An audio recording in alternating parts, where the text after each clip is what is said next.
She was dying in the snow when the king found her, but she didn't bow. Kayla Thorne had lost everything. Betrayed by the man she loved, cast out by her clan, left to starve in the frozen wasteland with her dying sister. But when King Draven Varkos declared her his fated mate in front of the entire court, she did the unthinkable. She ran.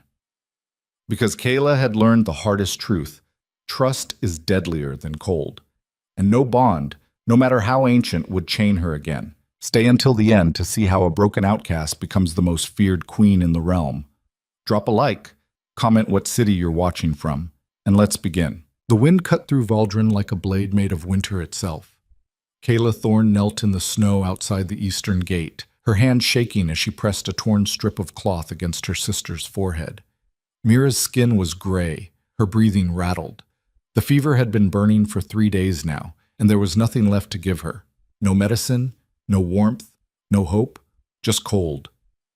Kayla, Mira's voice was barely a whisper. You should leave me. Shut up, Kayla said, but her voice cracked. She pulled the threadbare blanket tighter around Mira's shoulders, though it did almost nothing against the wind. I'm not leaving you, I told you that already. Mira's lips trembled into something that might have been a smile. You're stubborn. Yeah, I am. Kayla looked away, blinking hard against the sting in her eyes. It wasn't tears. She didn't cry anymore. Not since the day Gregor had walked away. The memory surged up before she could stop it. You're an embarrassment, Kayla. You always have been. Gregor's voice had been calm, almost kind. That had made it worse. Elira is from a bloodline that matters. She has status, connections. You have nothing. She'd stood there in the center of the clan hall, surrounded by whispers and smirks, and watched him take Elira's hand. Watched the woman who had everything smile at her like she was dirt. And then they had cast her out. No trial, no defense, just out. Because in Valdrin, an Omega without a mate was worth less than livestock. And an Omega who had been rejected wasn't worth the breath it took to say her name. Kayla shook her head, forcing the memory down. That didn't matter now. What mattered was Mira. She glanced toward the citadel gates. Massive, iron-bound, carved with wolves and crescent moons. The moon festival had begun 2 days ago, and the entire kingdom had descended on the capital.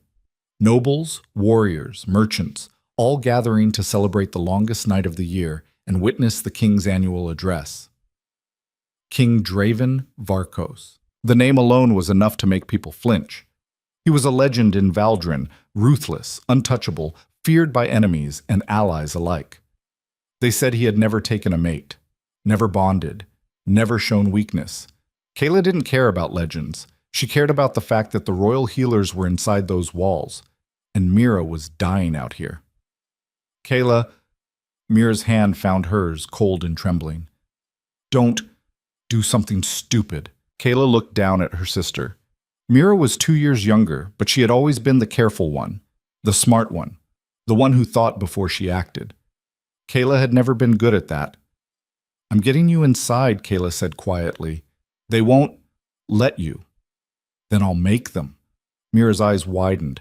You can't watch me. Kayla stood, brushing snow from her knees. Her legs shook. Hunger, exhaustion, cold. But she forced herself upright. She pulled the hood of her cloak lower over her face and bent to scoop Mira into her arms. Mira was too light, far too light. Kayla, no. Save your strength, Kayla muttered, and started walking toward the gate. The distance wasn't far, maybe 50 paces, but every step felt like dragging herself through quicksand. Her bare feet had gone numb hours ago. She couldn't feel her toes anymore. The wind howled around her, whipping her cloak and hair, trying to knock her down. She kept walking.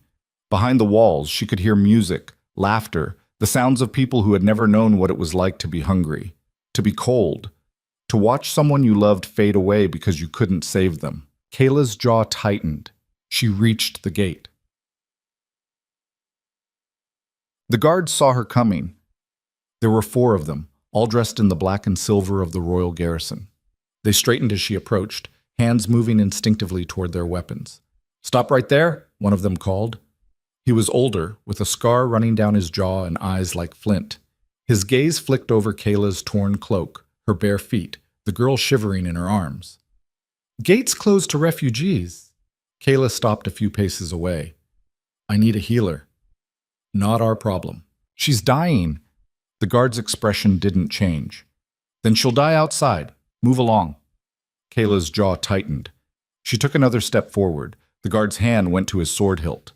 I said move. I heard you, Kayla said evenly, and I'm asking you to help us. One of the younger guards snorted. He was barely out of his teens, with a patchy beard and cruel eyes. You're not asking, you're begging, and we don't have time for beggars. The older guard waved a hand dismissively. Get out of here before I have you thrown in the stocks. Kayla didn't move. She should have. She knew that. She should have turned around, walked away, found another way. But Mira's breathing was getting worse, and the city was right there.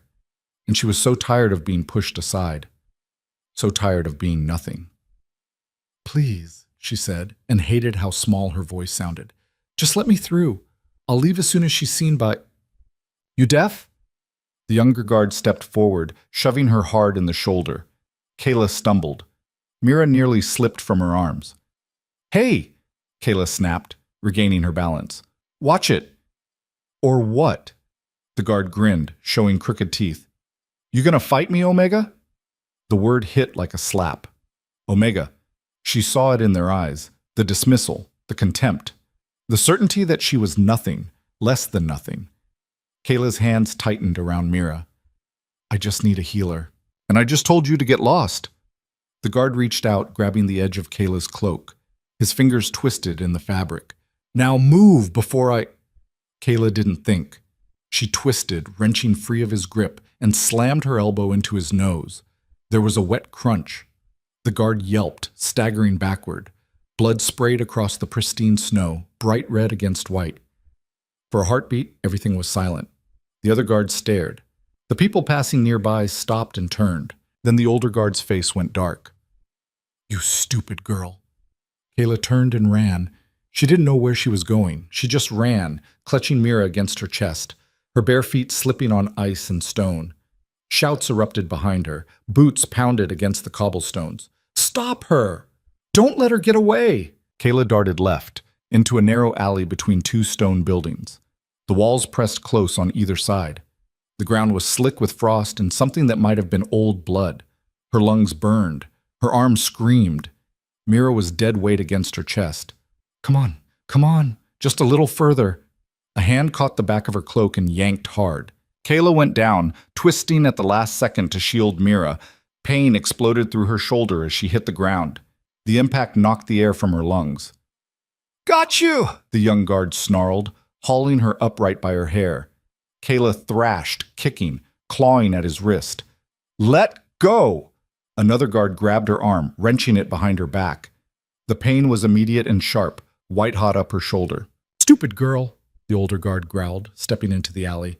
His nose was still bleeding, dripping down his chin and onto his armor. You just made this a lot worse for yourself.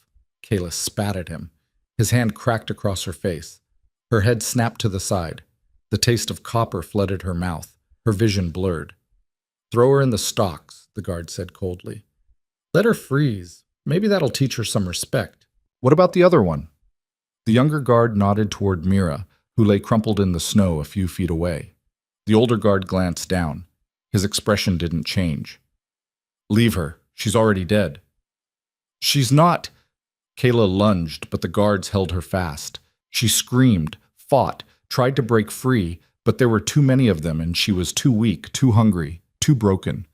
They dragged her backward, away from Mira, away from the only thing she had left. No! Kayla's voice broke.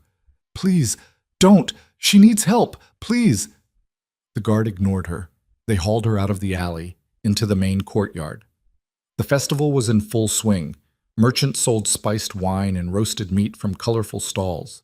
Musicians played drums and flutes. Dancers spun in bright silks. Everywhere people laughed and celebrated, warm and fed and safe. A crowd had already gathered around the commotion, festival-goers, nobles in fine furs, merchants weighing purses.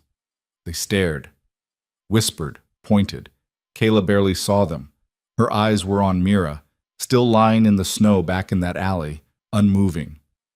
"Look at this," someone muttered. "An Omega attacking a guard. What is the world coming to?"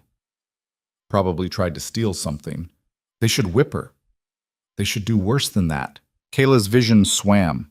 She tried to pull free again, but the guard's grips were iron. "Bring the stocks," the older guard ordered. One of the younger ones jogged away. Kayla's heart pounded. She'd seen what happened to people in the stocks during winter. They didn't last long. The cold took them. Or the mockery did. Or they just gave up. She thought of Mira, alone in that alley. And something inside her broke. "Wait." The voice cut through the noise like a blade through silk. Everything stopped. The guards froze. The crowd went silent. Even the wind seemed to hold its breath. Kayla looked up. A man stood at the top of the courtyard steps. No, not a man. The king. Draven Varkos was tall, broad-shouldered, and dressed in black armor etched with silver wolves. His hair was dark, almost black, pulled back from a face that looked like it had been carved from granite. His eyes were pale gray, cold as winter itself, and they were fixed on Kayla. "Release her," he said quietly. The command was soft, but it carried. The guards hesitated. "Your Majesty," the older one began. "She attacked—" "I said, release her." The tone left no room for argument. The guards let go. Kayla stumbled forward, catching herself on the edge of a stone bench. Her heart was pounding. She didn't understand what was happening. Why would the king intervene? Why would he care? Draven descended the steps slowly, each movement precise and deliberate. The crowd parted around him like water around a stone. No one spoke. No one even breathed too loud. He stopped a few paces away from Kayla. Up close, he was even more intimidating. His presence was overwhelming, heavy, ancient, like standing too close to a fire. Kayla felt her instincts screaming at her to lower her eyes, to submit, to bow, to run. She didn't. She met his gaze head-on. Draven's eyes narrowed. For a long moment, neither of them moved. The world seemed to shrink down to just the two of them, standing in the snow while hundreds watched. Then something shifted in Draven's expression. Something she couldn't name. His brow furrowed, his jaw tightened, his hand moved to his chest, fingers pressing against the armor as if trying to steady himself. "No," he said softly. "It's not possible." Kayla frowned. "What? You?" Draven's voice was rough, strained. "You're—" And then she felt it. A pull. Deep. Instinctive. Undeniable. Like a thread wrapping around her ribs and yanking. Kayla's breath caught. Her vision blurred. The world tilted sideways. Heat rushed through her body, followed immediately by cold, then heat again. "No, no, no, no." "Mate!" Draven said the word like it was a curse. The crowd erupted. Gasps, whispers, shouts. People surged forward, trying to see, trying to understand. Guards moved to hold them back. Did he say mate? The king has a mate? That's impossible. Look at her. She's nothing. An Omega? The king's mate is an Omega? Kayla took a step back. Then another. Her chest felt like it was caving in. The bond, the thing she had just felt, was still there, coiled around her heart like a living rope, pulling tighter with every second. Draven's gaze locked onto hers. "Don't." She turned and ran. Kayla didn't get far. Her legs, already weak from hunger and cold, gave out halfway across the courtyard.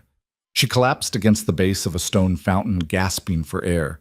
The bond, the thing she refused to name, was still there, pulsing under her skin like a second heartbeat. She pressed a hand to her sternum, trying to breathe through it. This can't be real. This can't be happening.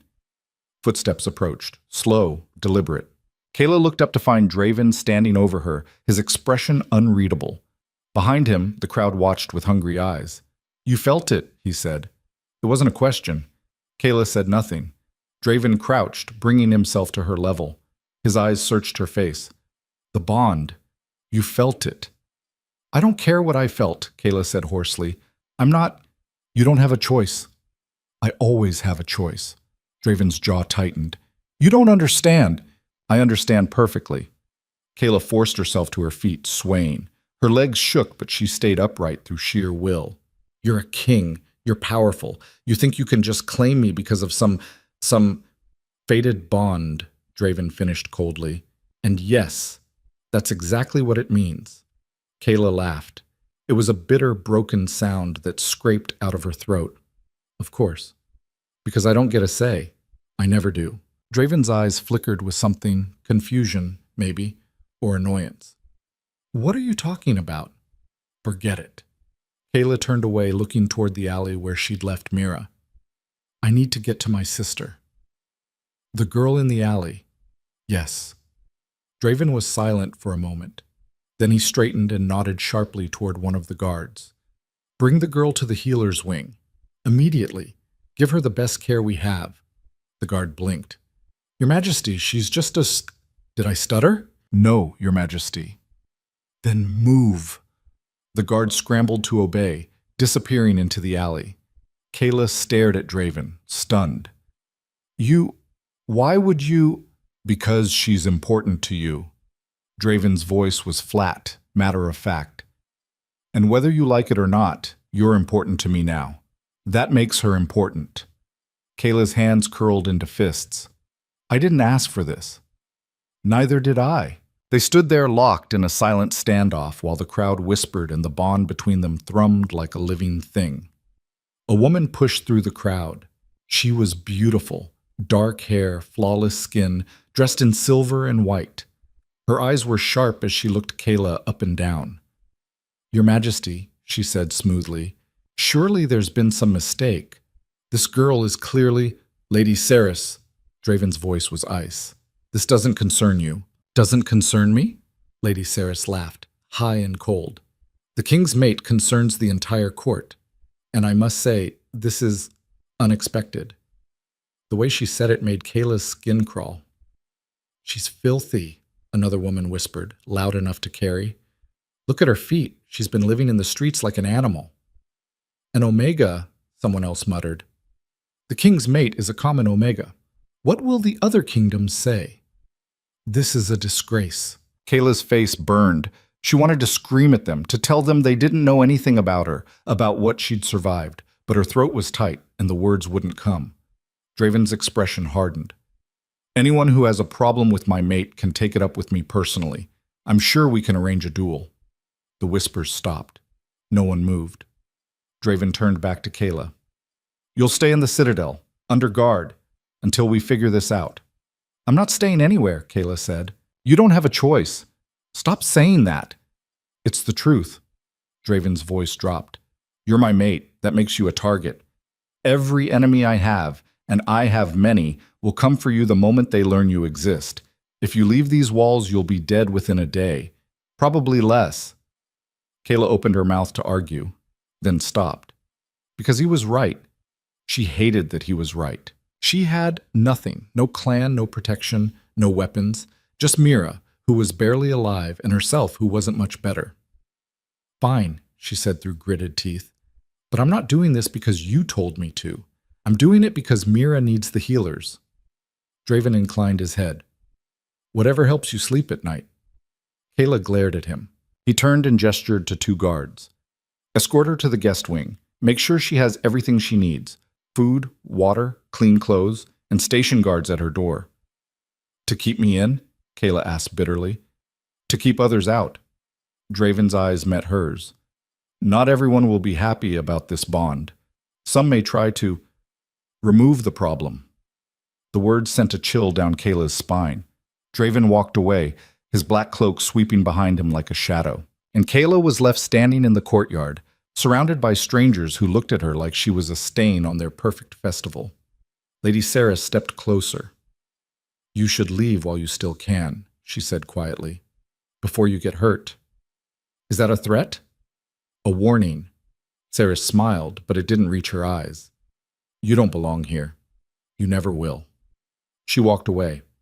Kayla stood there shaking from cold, from fear, from rage she couldn't name. The guards approached. This way, miss. Kayla followed them numbly. As they led her through the citadel, she caught glimpses of the festival, the music, the lights, the warmth, everything she'd been locked out of her entire life.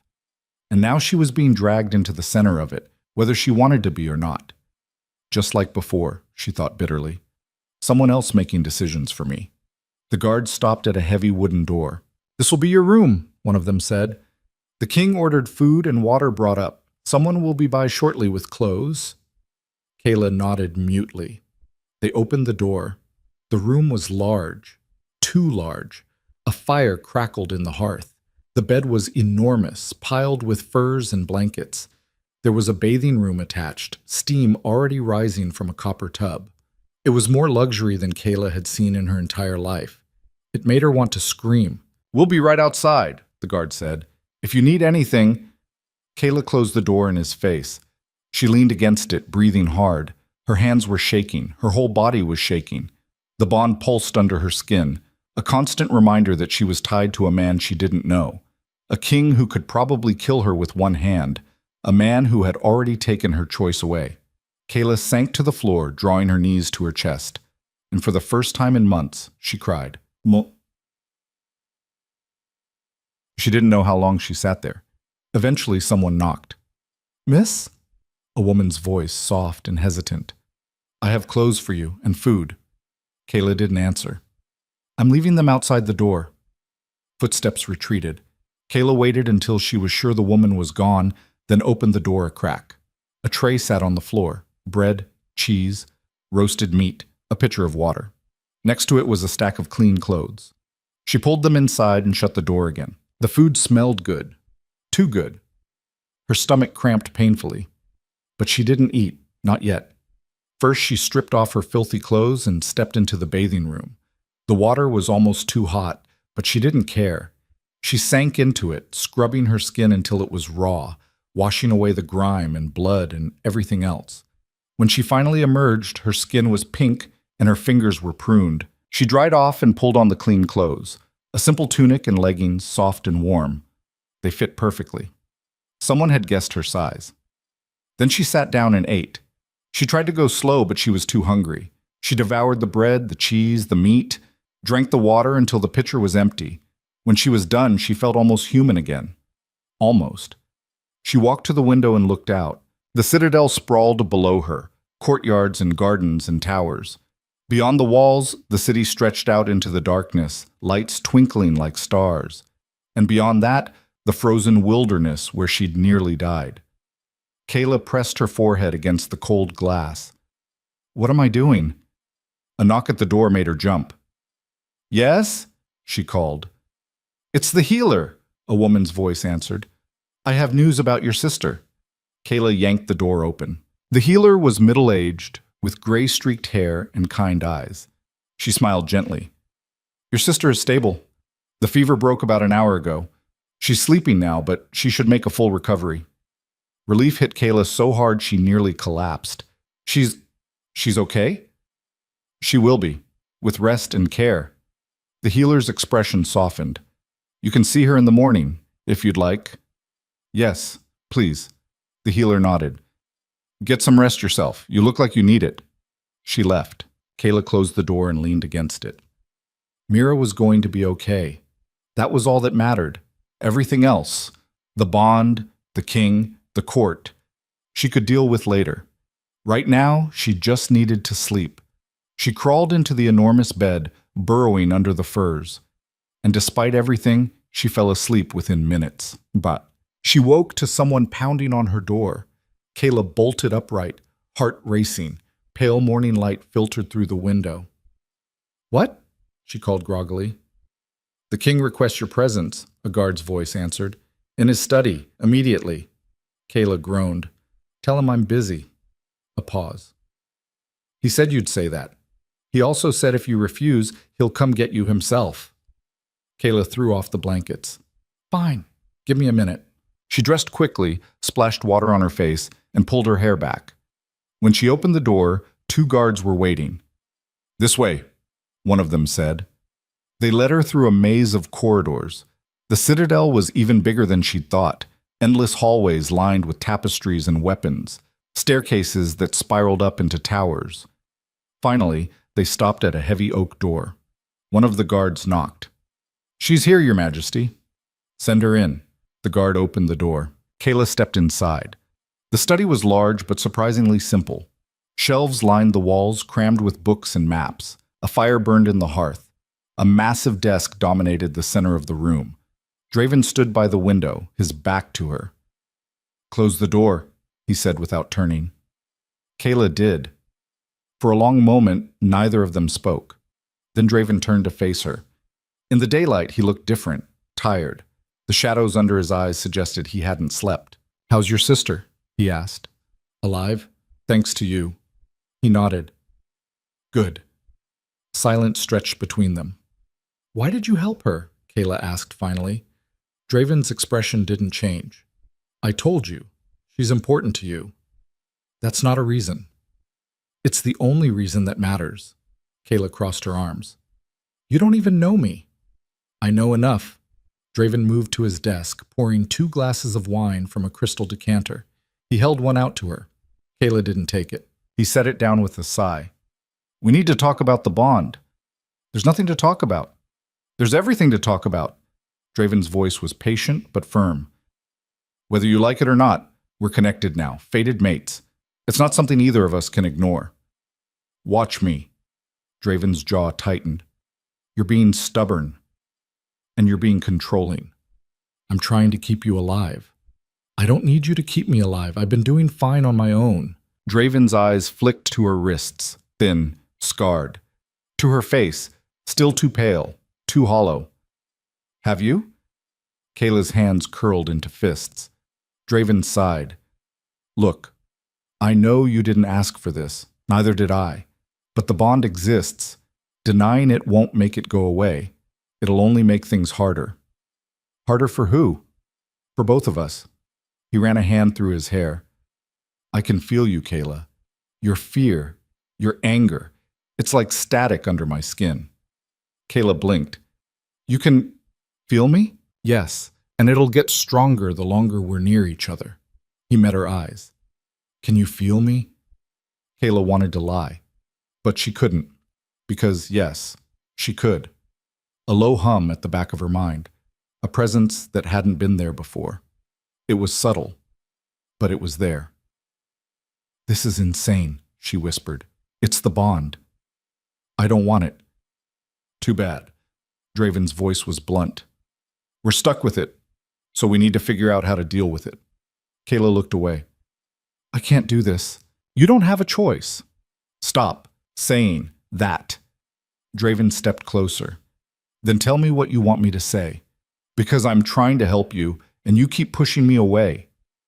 "Because I don't trust you." The words exploded out of her. "I don't know you. I don't know what you want from me, and I'm not going to let some magical bond dictate my life." Draven was silent for a long moment. "You've been hurt," he said finally, "by someone." Kayla's throat tightened. "Who was he?" "None of your business." "Kayla, no." She stepped back. "You don't get to do this. You don't get to pretend you care.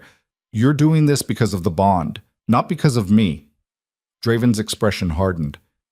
"You're right. I don't know you, but I want to, and whether you believe it or not, I'm trying." Kayla shook her head. "I need to see my sister." "Then go." She turned toward the door. "Kayla." She stopped but didn't look back.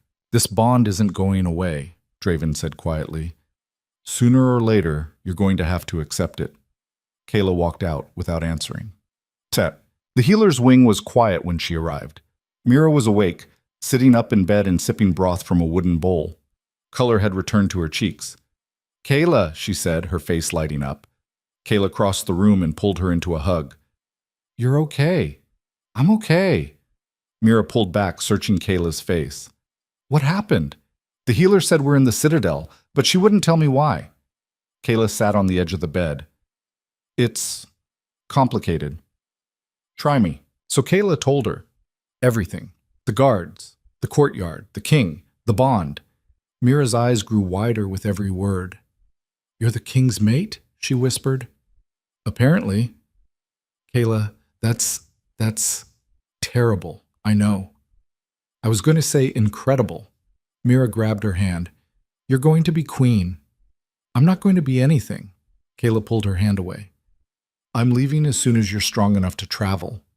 Mira's face fell. Where would we go? Kayla opened her mouth, then closed it. Because she didn't have an answer. They had no clan, no home, no money. Winter was closing in. Leaving would be a death sentence.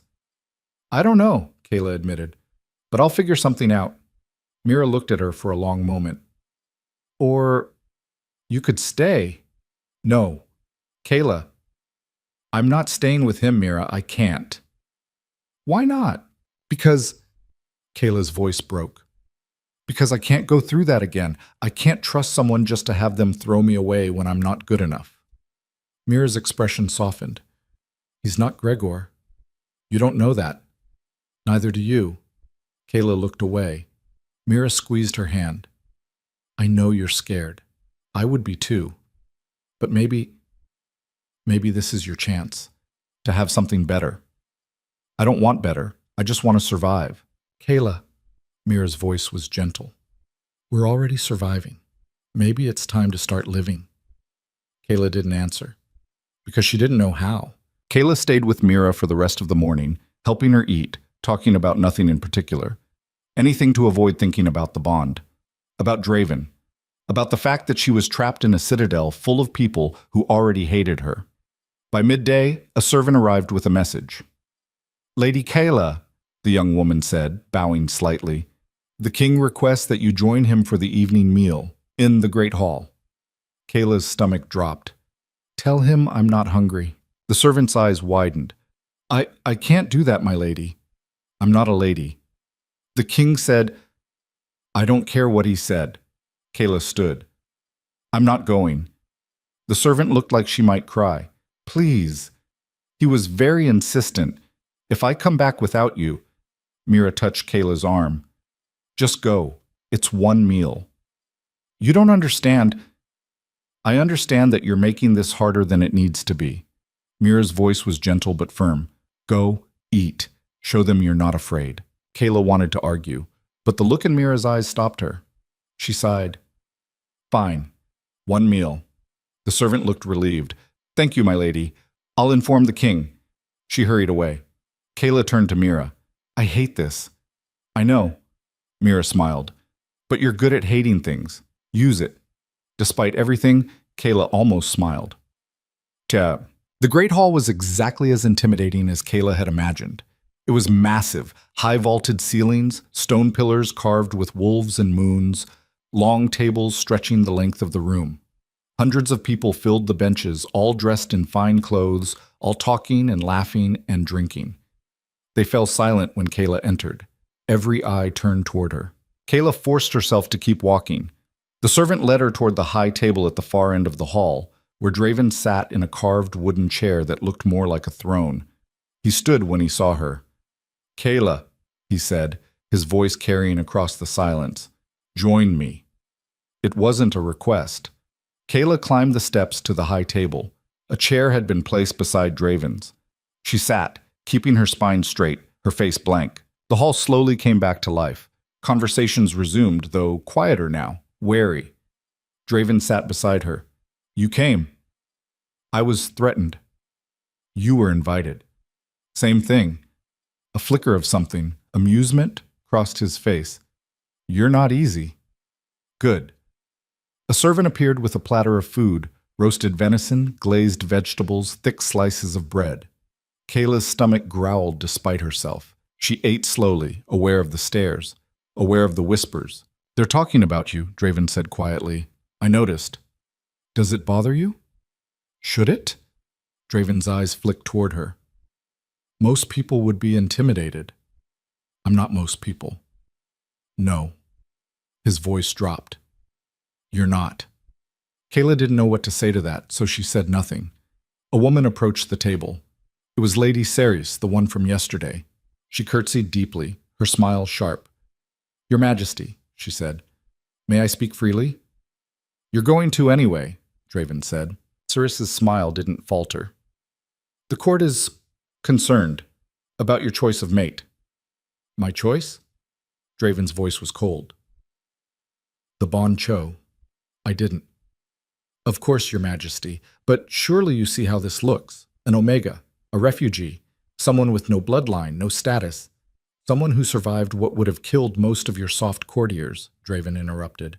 Someone with more strength in her little finger than half this hall combined. Cerys' smile tightened. Strength is admirable, but it doesn't make her suitable to be queen. That's not your decision to make. No, but it is the court's decision whether to accept her. Cerys' eyes slid to Kayla, and I'm afraid the general consensus is skeptical. Kayla set down her fork. I don't need your acceptance. Don't you? Cerys tilted her head. A queen without the support of her court is just a woman in a crown, and you don't even have that yet. Enough! Draven's voice cut through the hall like a whip. Lady Cerys, you're dismissed. Cerys curtsied again. As you wish, your majesty. She walked away, but the damage was done. The whispers grew louder. Kayla's hands clenched in her lap. She wanted to leave, to run, but that would prove them right, so she stayed. She finished her meal in silence while the court watched and judged and whispered. When it was finally over, Draven stood. Walk with me.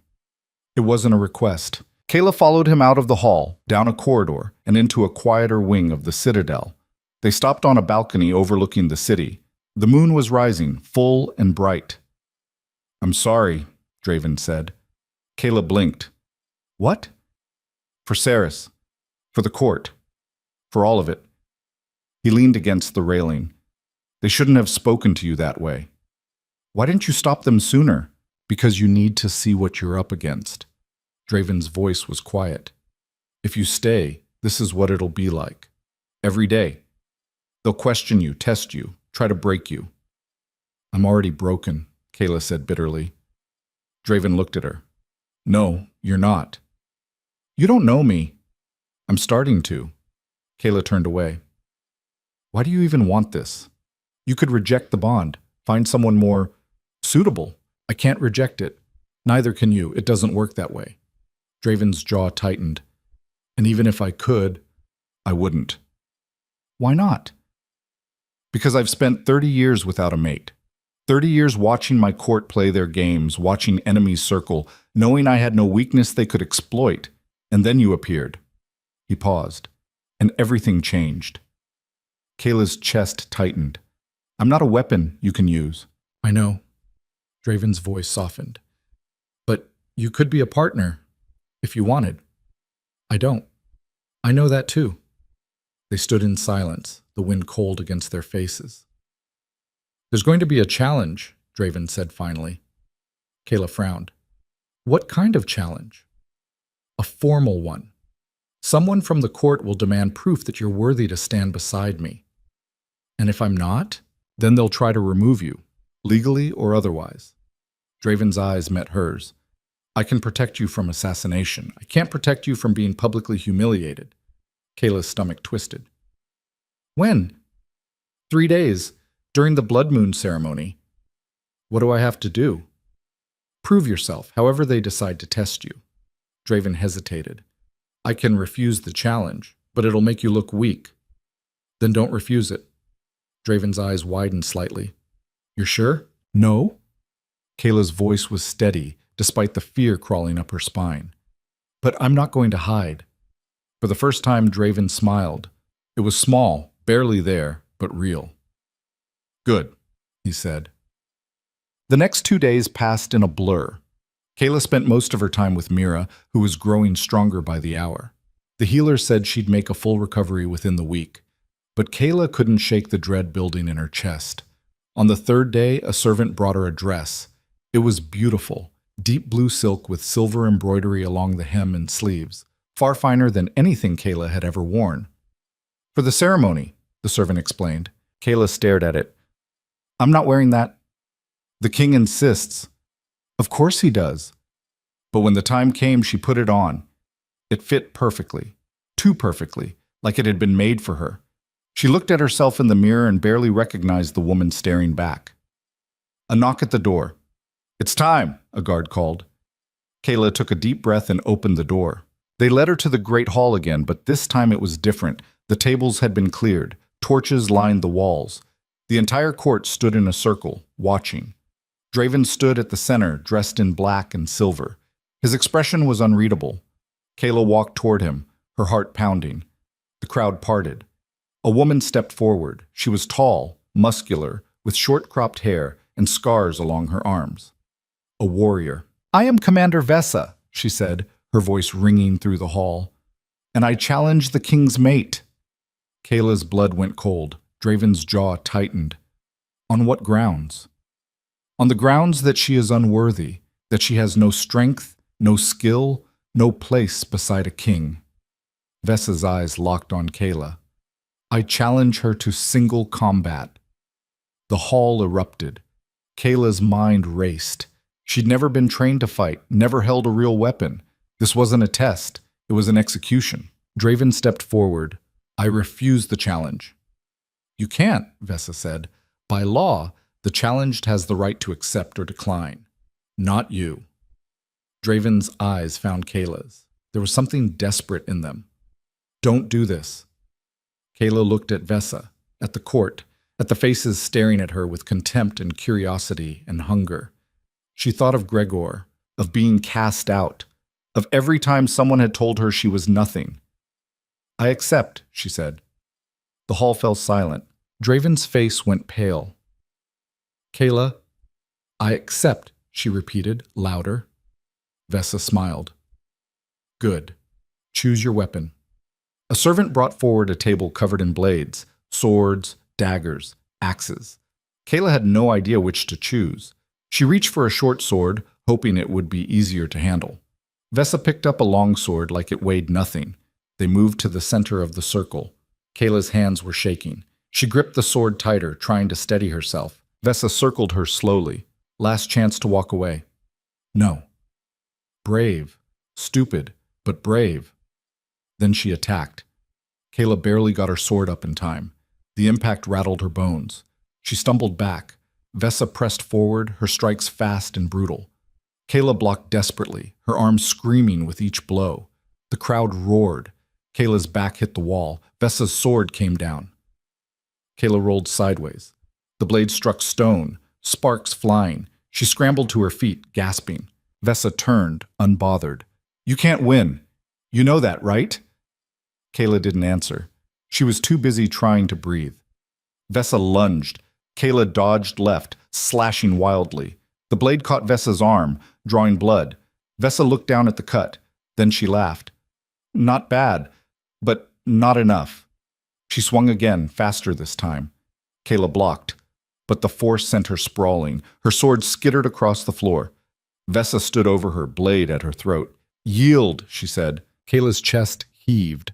Blood roared in her ears. She could yield. End this. Walk away. But then what? They'd never respect her, never accept her. She'd always be the Omega who couldn't even defend herself. "No," Kayla said. Vessa frowned. "What?" "I said no." And then Kayla felt it. The thing she'd been pushing down since the moment she'd met Draven. The bond. It surged through her, hot and electric and overwhelming. Power flooded her veins, burning like liquid fire. Her vision sharpened. Her senses exploded, and deep inside something ancient woke up. Kayla's eyes snapped open. They were glowing, silver. Vessa stumbled back. "What?" Kayla stood, her body moving on instinct. She didn't reach for the sword. She didn't need it, because she wasn't just Kayla anymore. She was something else. Her bones shifted, her skin rippled. And then she was changing, her body reshaping itself into something wild and powerful. The transformation took seconds. When it was over, a massive silver wolf stood where Kayla had been. The hall went silent. No one moved. No one breathed, because silver wolves were extinct. They'd been hunted to nothing centuries ago, their bloodline lost to time. But here one stood, in the center of the great hall, eyes glowing like moonlight. Vessa dropped her sword. The wolf, Kayla, growled low. Then she lunged. Vessa didn't stand a chance. Kayla pinned her to the ground in seconds, teeth at her throat. "Yield!" Draven's voice cut through the silence. "Commander, yield!" Vessa's voice was a rasp. "I yield." Kayla held her there for another heartbeat. Then she released her and stepped back.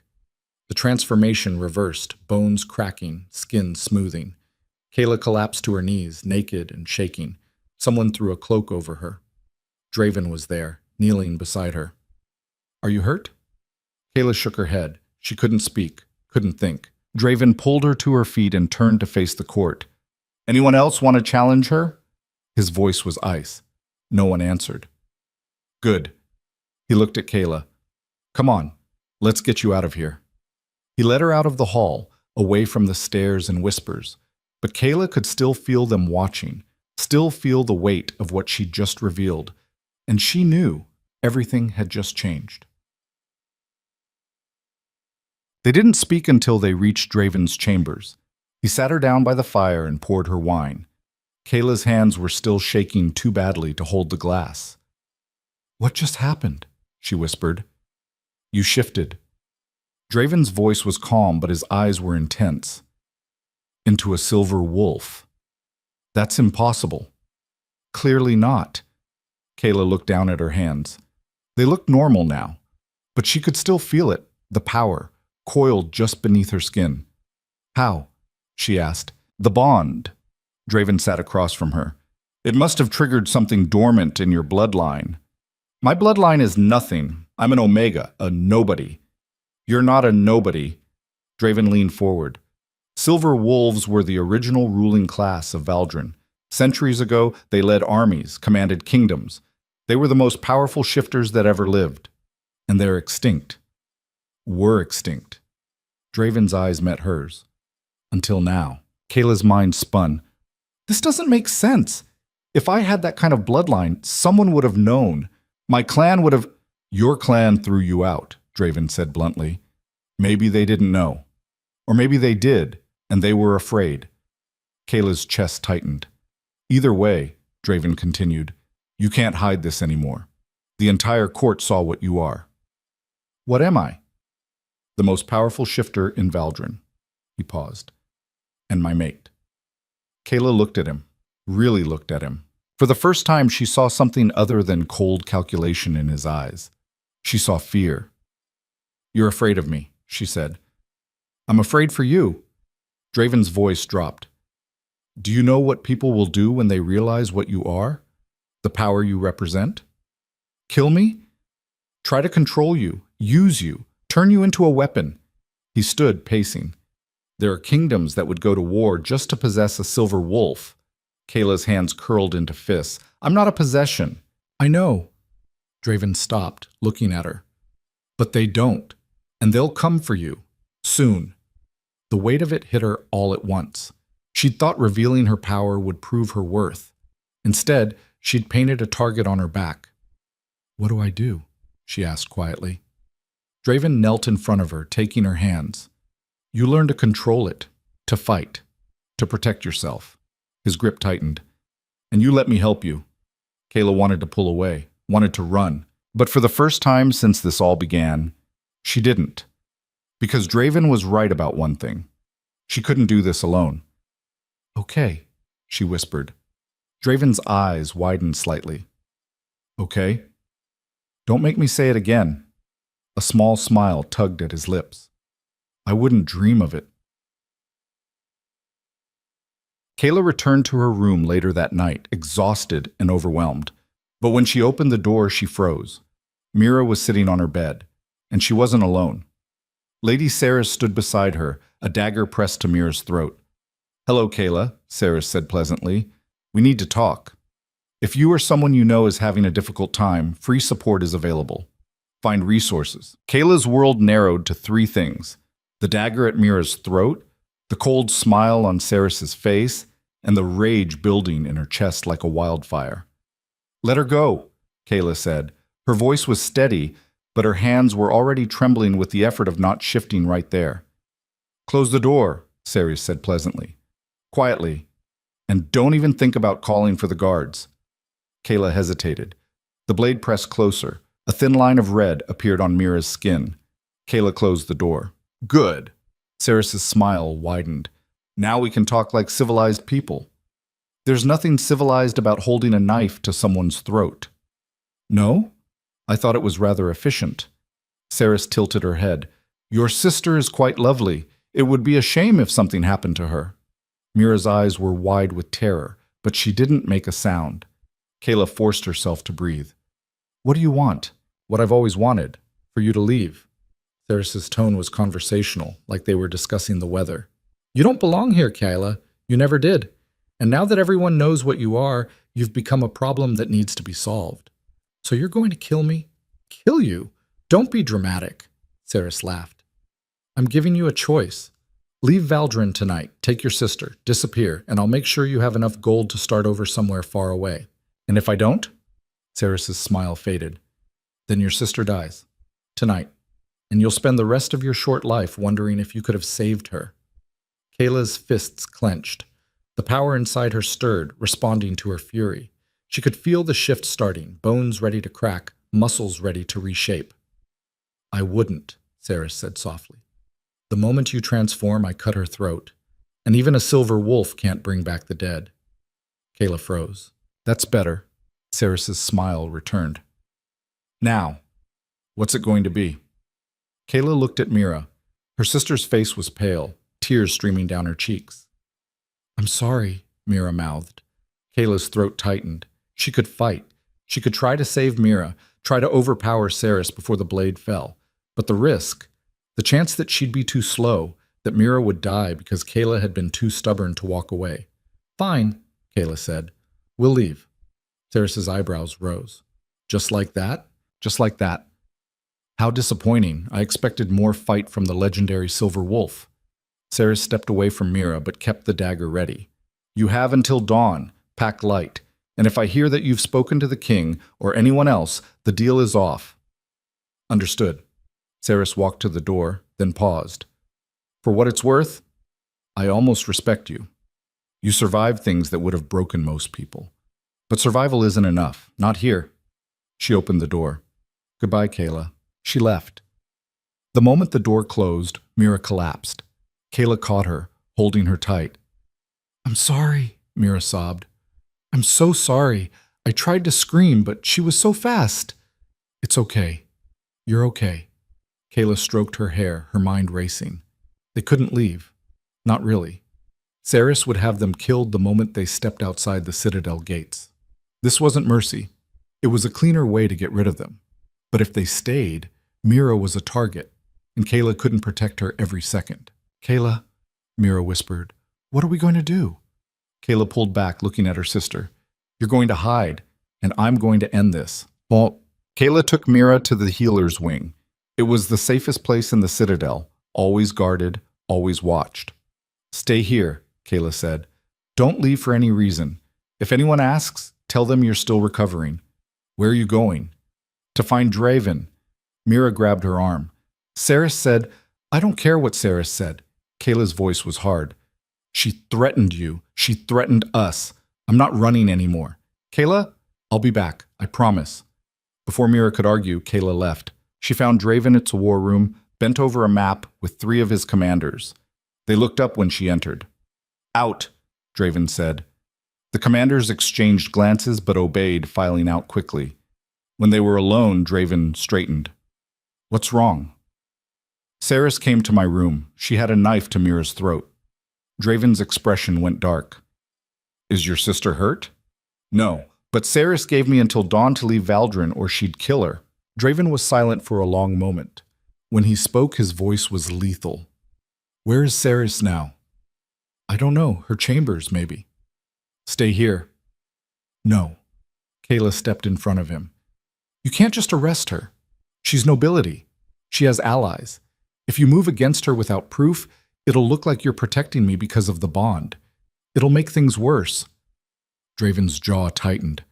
Then what do you suggest? Let me handle it. Absolutely not. Why not?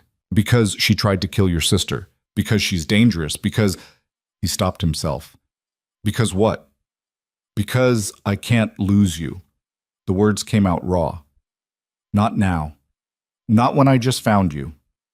Kayla's chest tightened. She wanted to be angry at him for being controlling, for thinking he could decide what she did. But the fear in his eyes was real. You won't lose me, she said quietly. But I need to do this. For Mira. For myself. How? Kayla thought fast. The blood moon ceremony. It's tomorrow night, isn't it? Yes. And it's tradition for the court to present grievances publicly, to ask for the king's justice. Draven's eyes narrowed. You want to accuse her in front of everyone? Yes. You'll need witnesses, proof. I have Mira. They'll say she's lying to protect you. You need more. Draven moved to the window, thinking. Cerys is careful. She wouldn't have come to your room without making sure no one saw her. Then we make her confess. How? Kayla smiled, sharp and cold. We give her what she wants, Sean. The plan was simple and dangerous. Kayla would pretend to flee. She'd be seen leaving the Citadel in the middle of the night, making it look like she'd taken Cerys's deal. Draven would act enraged, publicly accusing Kayla of abandoning the bond, and Cerys, thinking she'd won, would get careless. This is a terrible idea, Draven said for the third time. They were in his chambers going over the details. It was well past midnight. You have a better one? Kayla asked. Yes, I arrest Cerys now and deal with the political fallout later. That won't work and you know it. Draven rubbed his face. If this goes wrong, it won't. You don't know that. No. But I know I can't spend the rest of my life waiting for someone to put a knife to Mira's throat again. Kayla met his eyes. I have to do this. Draven stared at her for a long moment, then he sighed. Fine. But you're not doing it alone. I'll have guards following you, at a distance. If anything goes wrong, they pull me out. I know. Kayla stood. We should get started. Dawn isn't far off. Draven stood too, moving closer. Kayla. She looked up at him. Be careful, he said quietly. I will. For a moment, they just stood there. The bond hummed between them, warm and insistent. Then Draven did something unexpected. He kissed her forehead. It was gentle, brief, but it made Kayla's breath catch. Come back, he said. I will, she whispered. Good. Leaving the Citadel was easier than Kayla expected. She dressed in traveling clothes, packed a small bag, and slipped out through a side entrance. The guards on duty pretended not to see her. Draven had arranged that much. The city was dark and quiet. Snow had started falling again, thick and heavy. Kayla walked quickly, her breath misting in the cold. She headed toward the eastern gate, the same one she'd been turned away from just days ago. Behind her, staying to the shadows, Draven's guards followed. She was almost to the gate when she heard footsteps. Leaving so soon? Kayla turned. Cerys stood in the middle of the street, flanked by two men. They were big, armed, and wore no house colors. Mercenaries. Kayla's stomach dropped. You said dawn. I lied, Cerys smiled. Did you really think I'd let you leave? You're too dangerous to let live, Kayla, silver wolf or not. The mercenaries drew their weapons. Kayla backed up. The guards will hear. The guards have been paid to stay away from this street. Cerys tilted her head. It's just us. And my friends here are very good at making deaths look like accidents. Kayla's hands curled into fists. The shift was already building inside her, power flooding her veins. I wouldn't, Cerys said. My men have crossbows. You might kill one of us, but the bolts will take you down before you finish. Kayla glanced around. The street was empty. The shadows where Draven's guard should have been, also empty. She was alone. Any last words? Cerys asked. Kayla looked at her. Just one.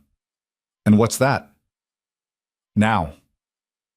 Draven stepped out of an alley behind Cerys, sword drawn.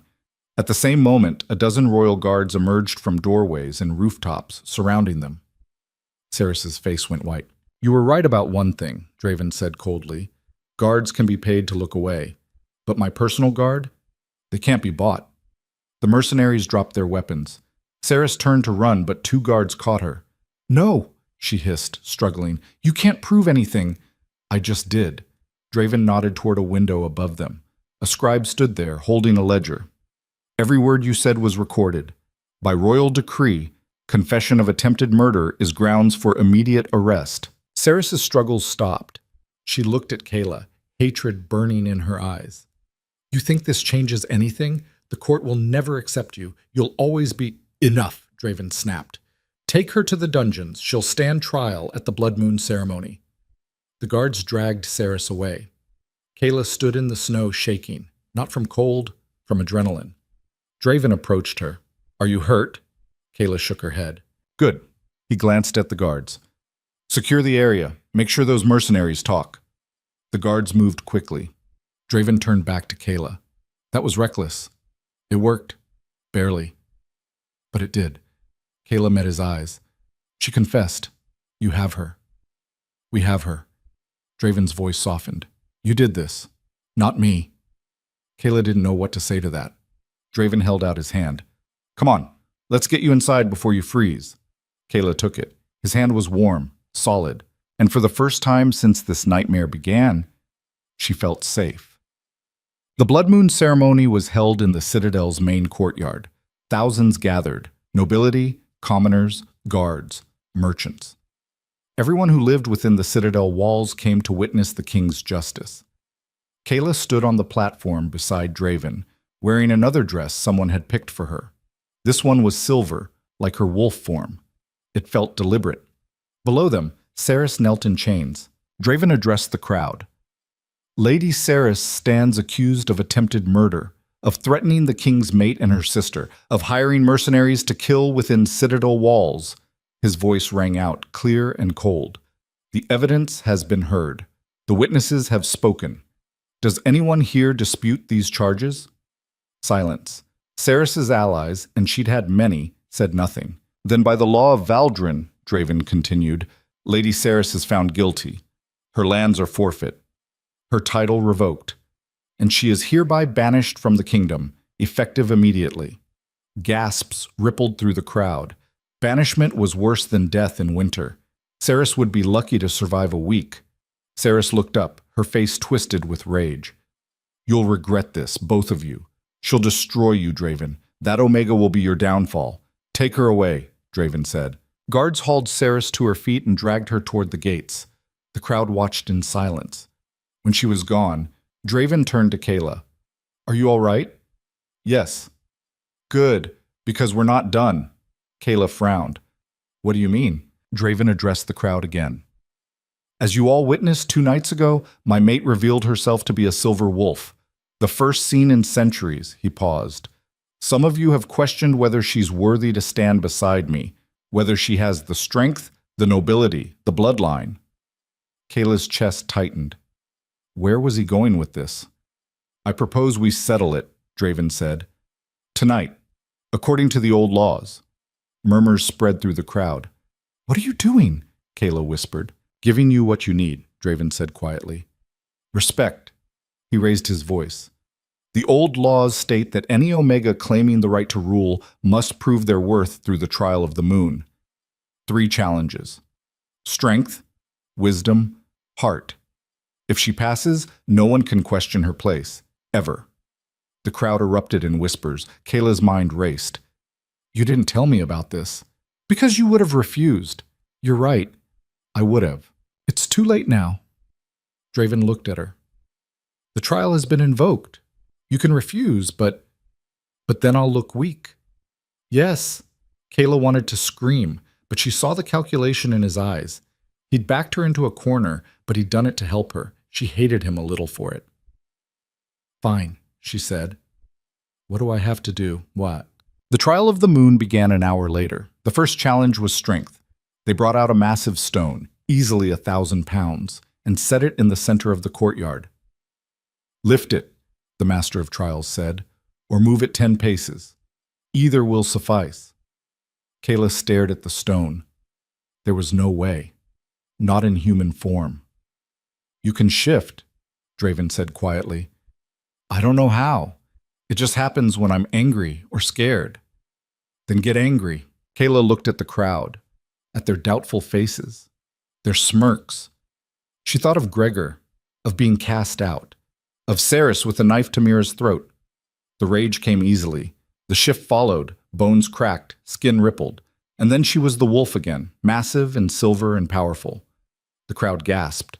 Kayla approached the stone. She put her shoulder against it and pushed. It didn't move. She pushed harder, still nothing. Her paws slipped on the stone. Frustration built. She growled, throwing all her weight against it. The stone shifted. An inch, then another. The crowd watched in stunned silence as Kayla, teeth bared, muscles straining, pushed the stone across the courtyard. 1 pace, 2, 5, 10. When she finished, she collapsed, panting. The shift reversed. She lay on the cold stone, naked and shaking. Someone threw a cloak over her. "The first challenge is past," the Master of Trials announced. Weak applause rippled through the crowd. Kayla forced herself to stand. Her legs shook, but she stayed upright. Draven was there, his hand steadying her. "Well done." "What's next?" she asked hoarsely. "Wisdom." They brought her to a table where 3 goblets sat. "One contains poison," the Master said. "One contains water, one contains wine. Choose correctly and drink. Choose wrong, and—" He shrugged. Kayla stared at the goblets. They looked identical. "How am I supposed to know which is which?" "That's the challenge." Kayla's mind raced. There had to be a trick, a clue. She leaned closer, studying them. The liquid in each looked the same, smelled the same. Then she noticed something. The middle goblet had a tiny mark on the rim, like someone had scratched it. A warning or a marker? Kayla thought of Ceres, of the court's games, of how they loved their tricks. If this was truly about wisdom, they wouldn't make it obvious. She reached for the goblet on the left. "Wait," Draven said sharply. Kayla paused. "You can refuse," he said quietly. "Forfeit the challenge." "And prove them right?" "No." Kayla picked up the goblet. "If I'm going to die, I'm doing it my way." She drank. The liquid was cold. Sweet. Wine. Kayla set down the empty goblet. The Master of Trials nodded slowly. "The second challenge is past."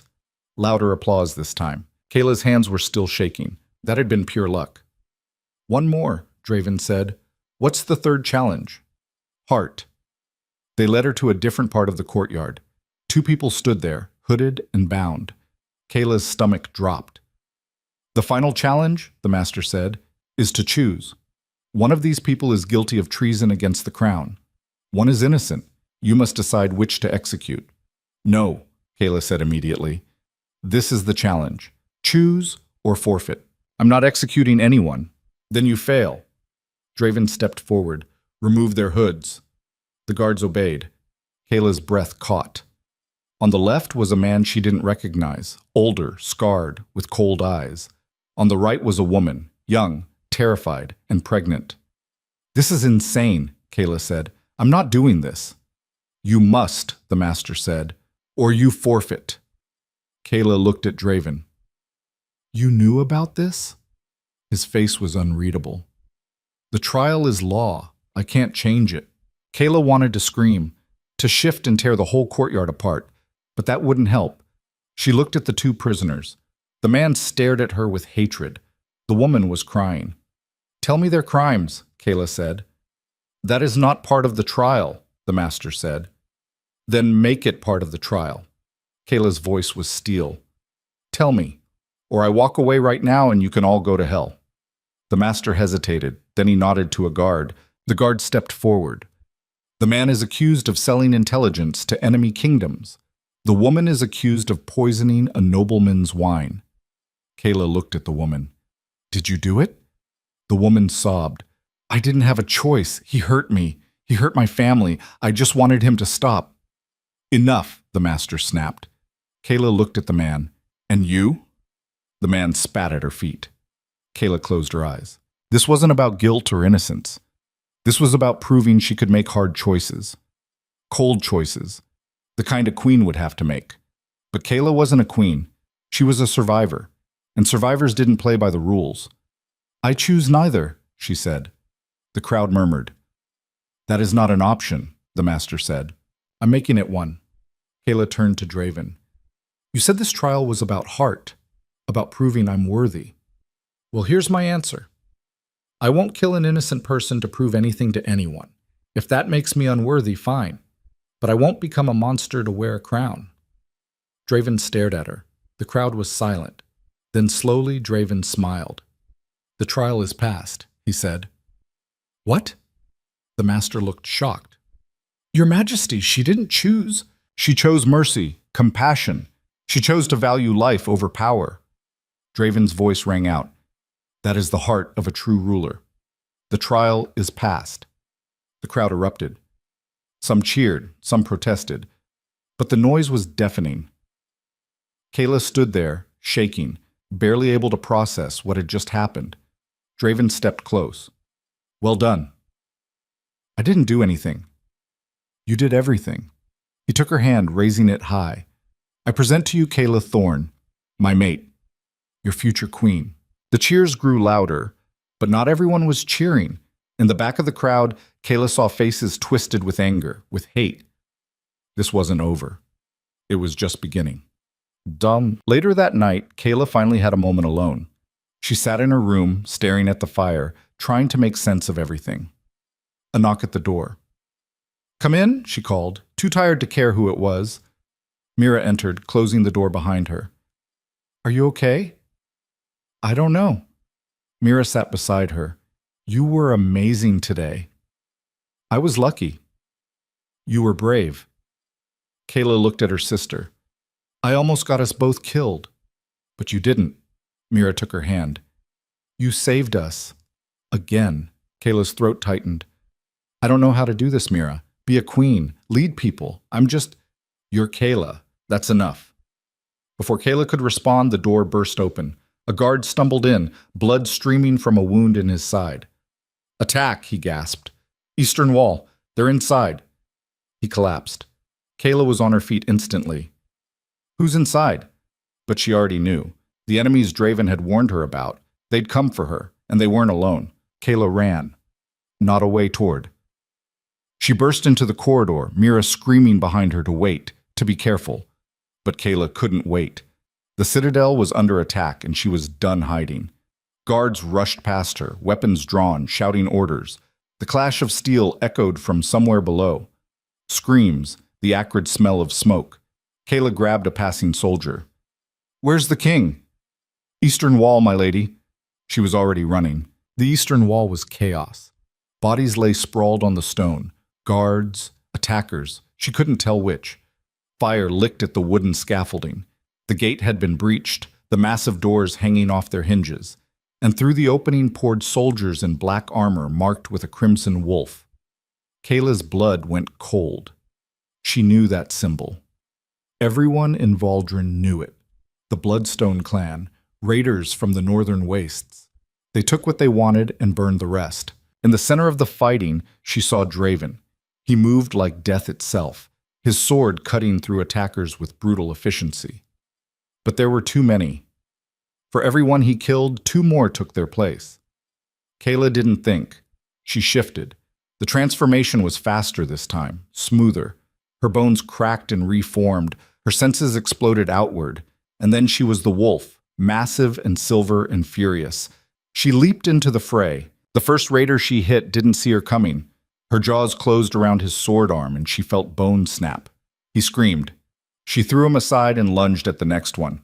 The raiders fell back, shouting in confusion. Silver wolf! Kill it! But killing a silver wolf wasn't easy. Kayla was faster than them, stronger, and right now she was angry enough to tear through an army.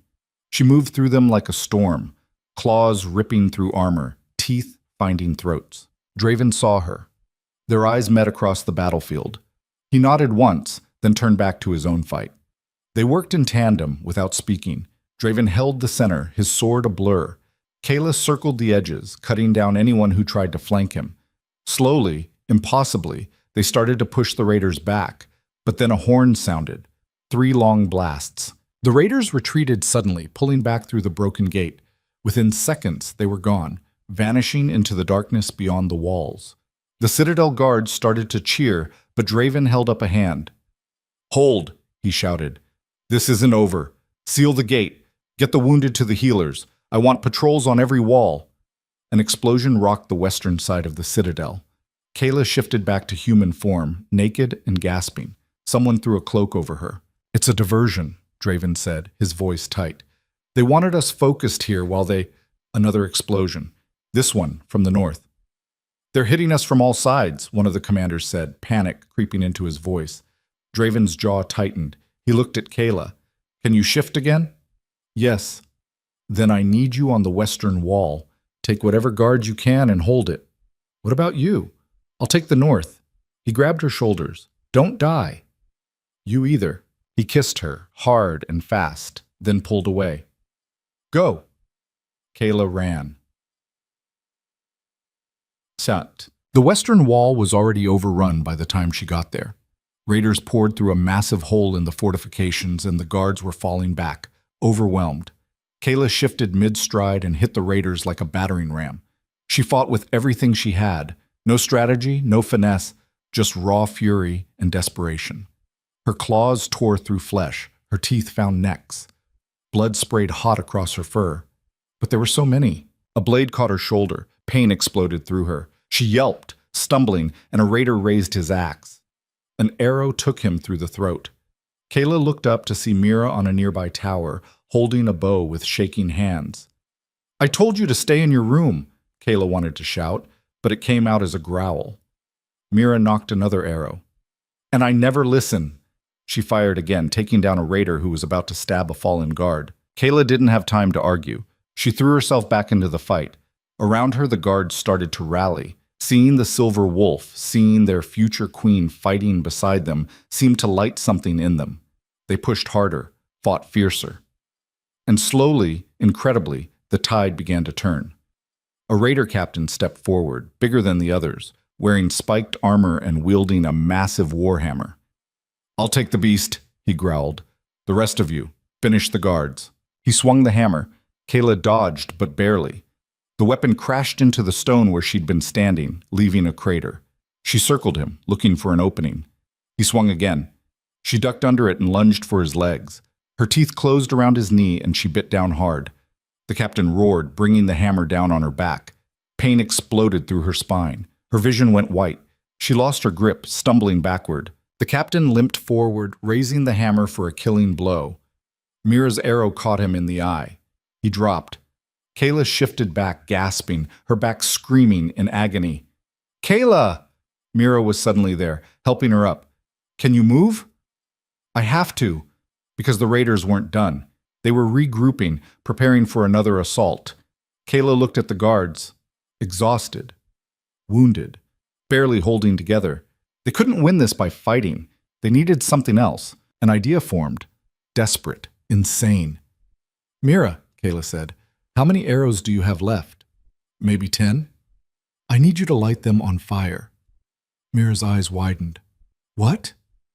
The raiders came through the forest, right? There's dry wood everywhere.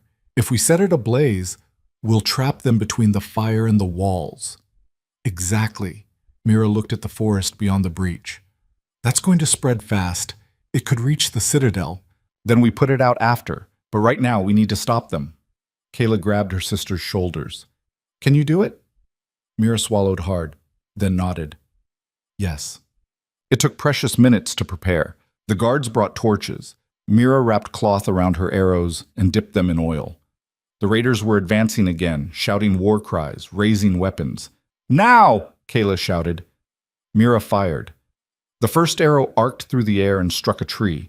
Flames erupted instantly, spreading to the dry branches. She fired again and again. Within seconds, a wall of fire roared to life between the raiders and the citadel. The raiders screamed, caught between the inferno and the guards. Some tried to run back into the forest. Others charged forward, desperate to escape the flames. The guards met them with steel. Kayla shifted one more time, ignoring the agony in her back, and threw herself into the final push. It was over in minutes. The raiders who didn't burn were cut down. The rest fled into the night. Kayla collapsed against the wall, shifting back to human form. Her whole body shook. Blood matted her hair. Her back felt like it was on fire. But they'd won. Mira dropped down beside her, soot-stained and exhausted. You're insane. Runs in the family, Kayla managed. Then Draven was there, pulling her into his arms. He was covered in blood. None of it his, she hoped. You're hurt, he said. I'll live. You set the forest on fire. It was necessary. He laughed. It was a broken, relieved sound. You're going to give me a heart attack. Get used to it. He held her tighter. Around them, the guards were cheering, extinguishing the flames, tending to the wounded. The battle was over. But when Kayla looked toward the northern wall, her blood ran cold. A figure stood on the ramparts, tall, cloaked, watching. Then they were gone. "Did you see that?" she asked Draven. "See what?" "There was someone—" But when she looked again, the ramparts were empty. Maybe she'd imagined it, or maybe the real threat hadn't shown itself yet. Son, the Citadel spent the next 2 days recovering. The dead were counted. 37 guards, 12 servants, an entire family who had been sheltering in the wrong place when the Western Wall was breached. Kayla attended every funeral. She didn't have to. Draven said queens didn't usually, but she refused to hide. These people had died defending her. The least she could do was bear witness. On the third day, a messenger arrived. He was from the Eastern Kingdoms, wearing the colors of House Morven. He carried a sealed letter addressed to King Draven. Draven read it in his study, his expression growing darker with every line. "What is it?" Kayla asked. He handed her the letter. She read it twice, not believing the words the first time. King Draven Varkos. Congratulations on surviving the recent unpleasantness. Consider it a demonstration of what's to come if you do not comply with our terms. The Silver Wolf belongs to us. Her bloodline was stolen from House Morven 3 generations ago, and we demand her return. Surrender her within 1 month, or we will take her by force. You have seen what a small raiding party can do. Imagine what an army can accomplish. Choose wisely. Lord Kael Morven. Kayla's hands shook. This is a declaration of war, Draven finished quietly. If I refuse. You can't seriously be considering— I'm not. His voice was steel. You're not going anywhere. But Morven has the largest army in the Eastern Kingdoms. If he marches on Valdrin, then we fight. We'd lose. Kayla set down the letter. Then we need allies. Who? The southern clans won't risk war with Morven. The western territories are too far to help in time, and the northern kingdoms— He stopped. What about the northern kingdoms? Draven looked at her. They hate Morven, have for centuries. There's a blood feud going back generations. Then they'd help us. Maybe. If we give them something they want. Like what? Draven hesitated. A marriage alliance. Kayla's stomach dropped. You mean, not us. The bond makes that impossible. But if we could offer them another connection to the throne— He stopped, reading her expression. We'll find another way. What if there isn't one? Then we fight with what we have. Draven moved to the window. I won't let Morven take you. I don't care what it costs. Kayla joined him, looking out at the city. Why? Why what? Why fight for me? I'm nobody. You could find another mate eventually, someone who doesn't bring war to your doorstep. Draven turned to her. You're not nobody. You're Kayla. You're brave and stubborn and infuriating. You set forests on fire and fight battles you have no business winning, and you're mine. His hand cupped her face. I'm not giving you up. Not to Morven. Not to anyone. Kayla's throat tightened. I don't know how to be what you need. You already are. He kissed her. This time, it wasn't gentle. It was desperate and claiming and full of everything they hadn't said. Kayla kissed him back, her hands fisting in his shirt, the bond singing between them. When they finally broke apart, both breathing hard, Draven pressed his forehead to hers. We'll figure this out, he said. Together? Together, Alts. The War Council met that evening. Every commander, every advisor, every noble with military experience crowded into the strategy room. Kayla stood beside Draven, still feeling out of place among the hardened warriors and cunning politicians. But when Draven introduced her as his co-regent, no one objected. Morven has given us 1 month, Draven said, laying out a map. We need to use that time to fortify our defenses and seek allies. The southern clans won't help, Commander Vessa said. She'd been released from the dungeons after the raid, her challenge against Kayla apparently forgiven in light of the larger threat. They're too afraid of Morven's reach. What about the western territories? Someone else asked. Too isolated. By the time they mobilize, the war would be over. Then we're on our own, a gray-haired advisor said grimly. He'd see it. Not necessarily. All eyes turned to Kayla. She swallowed, suddenly aware of how quiet the room had gotten. What if we went to the outcasts? Confused silence. What outcasts? Draven asked. The rejected clans, the exiled families, the people living in the borderlands because they had nowhere else to go. Kayla looked around the room. Morven's armies are disciplined and well-trained, but the outcasts? They know how to survive, how to fight dirty, how to win when they shouldn't. You want to build an army of refugees? Vesa sounded incredulous. I want to build an army of survivors. Kayla's voice grew stronger. People who have nothing to lose and everything to fight for. Give them a reason, give them hope, and they'll fight harder than any noble soldier. The room erupted in argument. It's madness. They have no training. We'd be putting weapons in the hands of criminals. Enough! Draven's voice cut through the noise. He looked at Kayla. Could you do it? Rally them? Yes. How? Kayla thought of the eastern gate, of kneeling in the snow with Mira dying in her arms, of being turned away, cast out, forgotten. I tell them the truth, she said, that I was one of them, that Valdrin threw me away. But now I'm standing here and I'm offering them a choice, die in the cold or fight for something better. Draven studied her face. Then he nodded. Do it. The advisors protested, but Draven silenced them with a look. Kayla will lead a delegation to the borderlands. She'll have 1 week to bring back as many as she can. He turned to Vesa. You'll go with her. Keep her safe. Vesa looked like she wanted to argue, but she nodded. Yes, Your Majesty. The rest of you, start preparing the citadel for siege. If this fails, we'll need to hold out as long as possible. Draven's eyes swept the room. Dismissed. The council filed out. When they were alone, Draven pulled Kayla aside. Are you sure about this? No, but it's the only chance we have. If it goes wrong, then we'll figure something else out. She tried to smile. We're getting good at that. Draven didn't smile back. Kayla, if Morven's forces find you outside these walls, I'll be careful. Promise me. I promise. He kissed her forehead. 1 week, then you come back. 1 week, she agreed. They left at dawn. Kayla, Vesa, and 20 hand-picked guards rode toward the borderlands. The journey would take 2 days through frozen wilderness. Mira had wanted to come, but Kayla refused. Someone needed to stay safe. Someone needed to survive if this all went wrong. The borderlands were exactly as Kayla remembered, harsh, unforgiving, and full of desperate people clinging to survival. They found the first camp around midday, 30 people, maybe, living in tents made of scavenged fabric, huddled around fires that barely gave off heat. Kayla dismounted and walked into the camp alone. The refugees stared at her. Some recognized her. Whispers spread. That's her, the Omega who became queen. The Silver Wolf. What's she doing here? Kayla stopped in the center of the camp. I came to make you an offer. An old woman stepped forward, her face weathered and suspicious. What kind of offer? Valdrin is going to war. We need soldiers, and I need people who know what it's like to fight when you have nothing.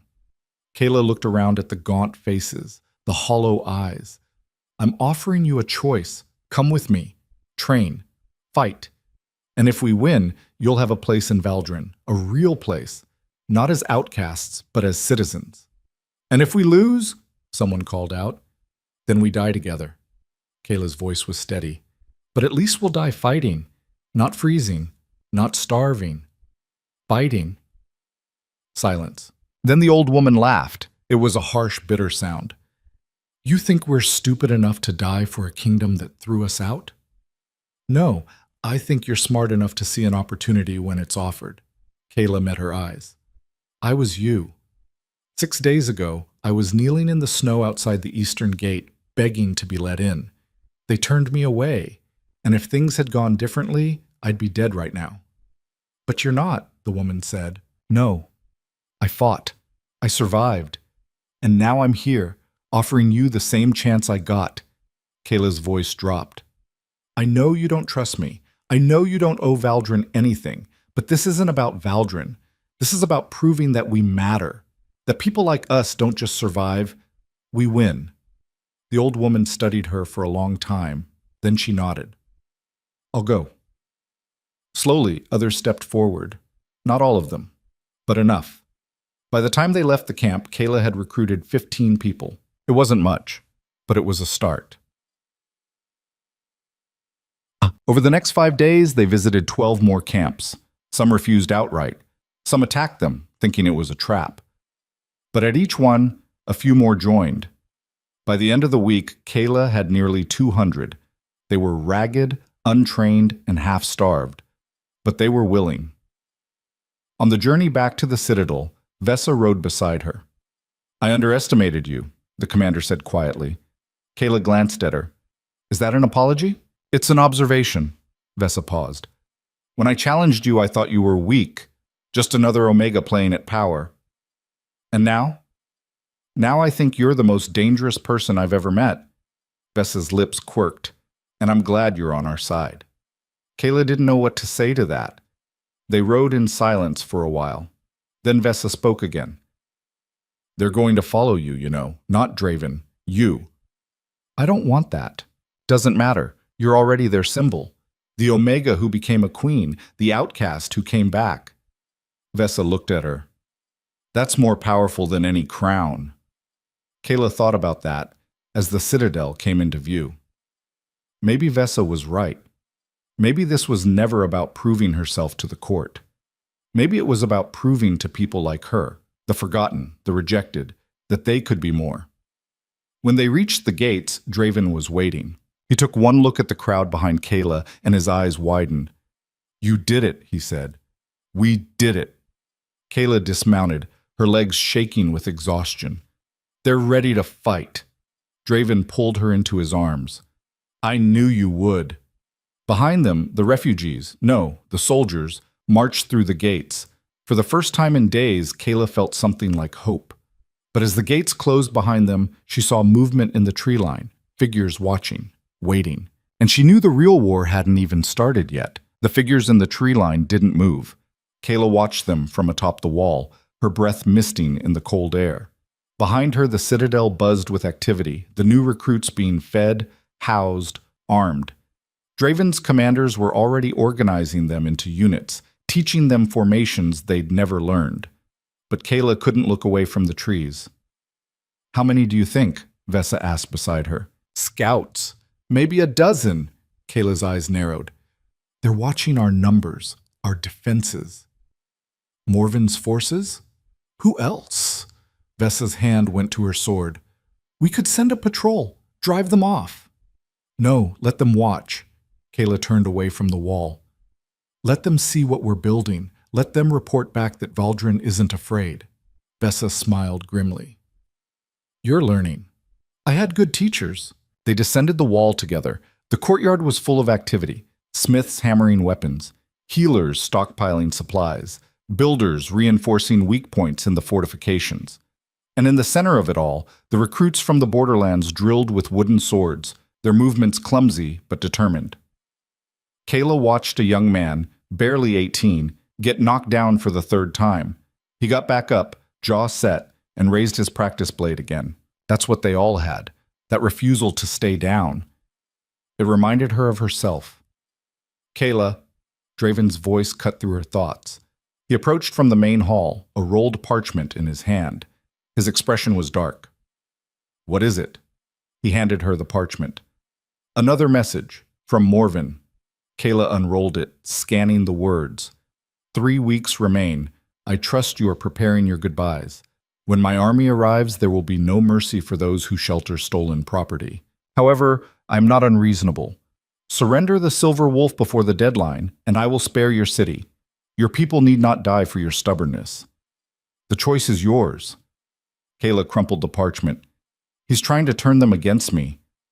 It might work, Draven said quietly. If the people believe they're dying because of you, then we don't let them believe that. Kayla looked at him. I need to address the city, all of it, not just the court. Draven studied her. Are you sure? No. But when has that stopped me? Despite everything, he almost smiled. They organized it for the next day. The entire city gathered in the main square, thousands of people crammed into every available space. Merchants, farmers, soldiers, nobles. Even the refugees from the borderlands stood in the back, watching warily. Kayla stood on the platform beside Draven, her heart hammering. She'd never spoken to this many people before, never had this many eyes on her. Draven squeezed her hand once, then stepped forward. "People of Valdrin," he called, his voice carrying across the square. "You know why we've gathered. War is coming. Lord Morven of the Eastern Kingdoms has demanded we surrender our queen, and threatened destruction if we refuse." Murmurs rippled through the crowd. "Some of you are afraid," Draven continued. "That's natural. Morven's armies are vast, his resources endless, and he's given us a choice: surrender one person or watch our city burn." The murmurs grew louder, angrier. "But I want you to hear from that person directly." Draven stepped aside. "Queen Kayla." The title still sounded strange to Kayla's ears. She stepped forward. For a moment she couldn't speak. The crowd was too big, too overwhelming. Then she saw a face in the front row. The old woman from the first Borderland camp. The one who'd agreed to come. The woman nodded once. Kayla found her voice. "3 weeks ago I was dying in the snow outside your gates," she began. Her voice shook, but she pushed through it. "I had nothing. No home. No clan. No hope. Just my sister, who was sick, and the belief that maybe, just maybe, someone inside these walls would help." The square was silent. "Your guards turned me away, called me worthless, an omega, an outcast." Kayla's hands curled into fists. "And they were right by the standards of this kingdom. I had no bloodline, no status, nothing that mattered." She paused, meeting eyes throughout the crowd. "But then something changed. The king recognized me as his mate, and suddenly, I mattered. Suddenly, I had value." Her voice hardened. "Not because I was different, but because someone with power decided I was worth something." Uncomfortable shifting in the crowd. "That's wrong," Kayla said flatly. "My worth didn't change because a king claimed me. It was always there. Just like the worth of every person standing in the Borderlands right now, freezing and starving because this kingdom decided they didn't matter." "What's your point?" someone shouted from the crowd. "My point is this. Morven wants me because of what I am, a silver wolf, a symbol of power he thinks he owns." Kayla's eyes blazed. "But I'm not property. I'm not a bargaining chip. I'm a person. And if Valdrin is the kind of kingdom that trades people like livestock, then maybe it deserves to burn." Gasps, shouts, angry voices. Draven tensed beside her, but didn't intervene. "But I don't think that's what Valdrin is," Kayla continued, raising her voice. "I think it's better than that. I think the people here, the real people, not the nobles playing politics, understand that some things are worth fighting for. That freedom matters. That standing up to bullies matters." She took a breath. "Morven's army is coming whether you surrender me or not. Because this isn't really about me. It's about him showing the world what happens when you defy him. If you give me up, he'll find another excuse, another demand, and you'll keep surrendering pieces of yourselves until there's nothing left." The square was quieter now, listening. "So here's what I'm offering," Kayla said. "Fight with me. Not for me, with me. Fight for a Valdrin that doesn't throw people away, that doesn't measure worth by bloodlines and titles, that stands together, outcasts and nobles alike, and tells tyrants like Morven that we don't bow." She paused. "Or don't. I'll leave tonight if that's what you want. I won't let this city burn for my pride." Her voice dropped. "But I think you're braver than that. I think you're stronger than Morven knows. And I think if we stand together, we can win." Silence. Then from the back of the crowd, someone started clapping. It was the old woman from the Borderlands. Others joined her, slowly at first, then faster. The applause spread through the square like wildfire. Not everyone joined in. Kayla could see pockets of resistance, faces twisted with doubt or in anger. But enough people were clapping that it drowned out the dissenters. Draven stepped beside her, his hand finding hers. "Well said," he murmured. Kayla's legs were shaking. "Did it work?" "Look around." She did. People were cheering now, stamping their feet, chanting her name. It was terrifying and exhilarating and completely overwhelming. "Come on," Draven said quietly, before they rushed the platform. They descended together, guards forming a protective circle around them. As they pushed through the crowd, people reached out to touch Kayla's hand, her cloak. "We'll fight for you, my queen. Show Morven what Valdrin's made of." Kayla nodded to each of them, trying not to cry. This was real. They were really going to fight, and she'd just made sure they understood why. The next 2 weeks were brutal, training from dawn until dusk. Every able-bodied person in the city learned to hold a weapon, to stand in formation, to follow orders under pressure. Kayla trained alongside them. She didn't have to. Draven's advisors made that clear. Queens didn't fight in the mud with common soldiers. But Kayla wasn't like other queens. She learned to fight in human form, sword work from Vesa, hand-to-hand combat from the guards, tactics from Draven himself. And she learned to control her shift, to call the wolf when she needed it, instead of letting rage decide. It wasn't easy. The transformation still hurt, still felt like her body was tearing itself apart and rebuilding wrong. But she got faster, stronger.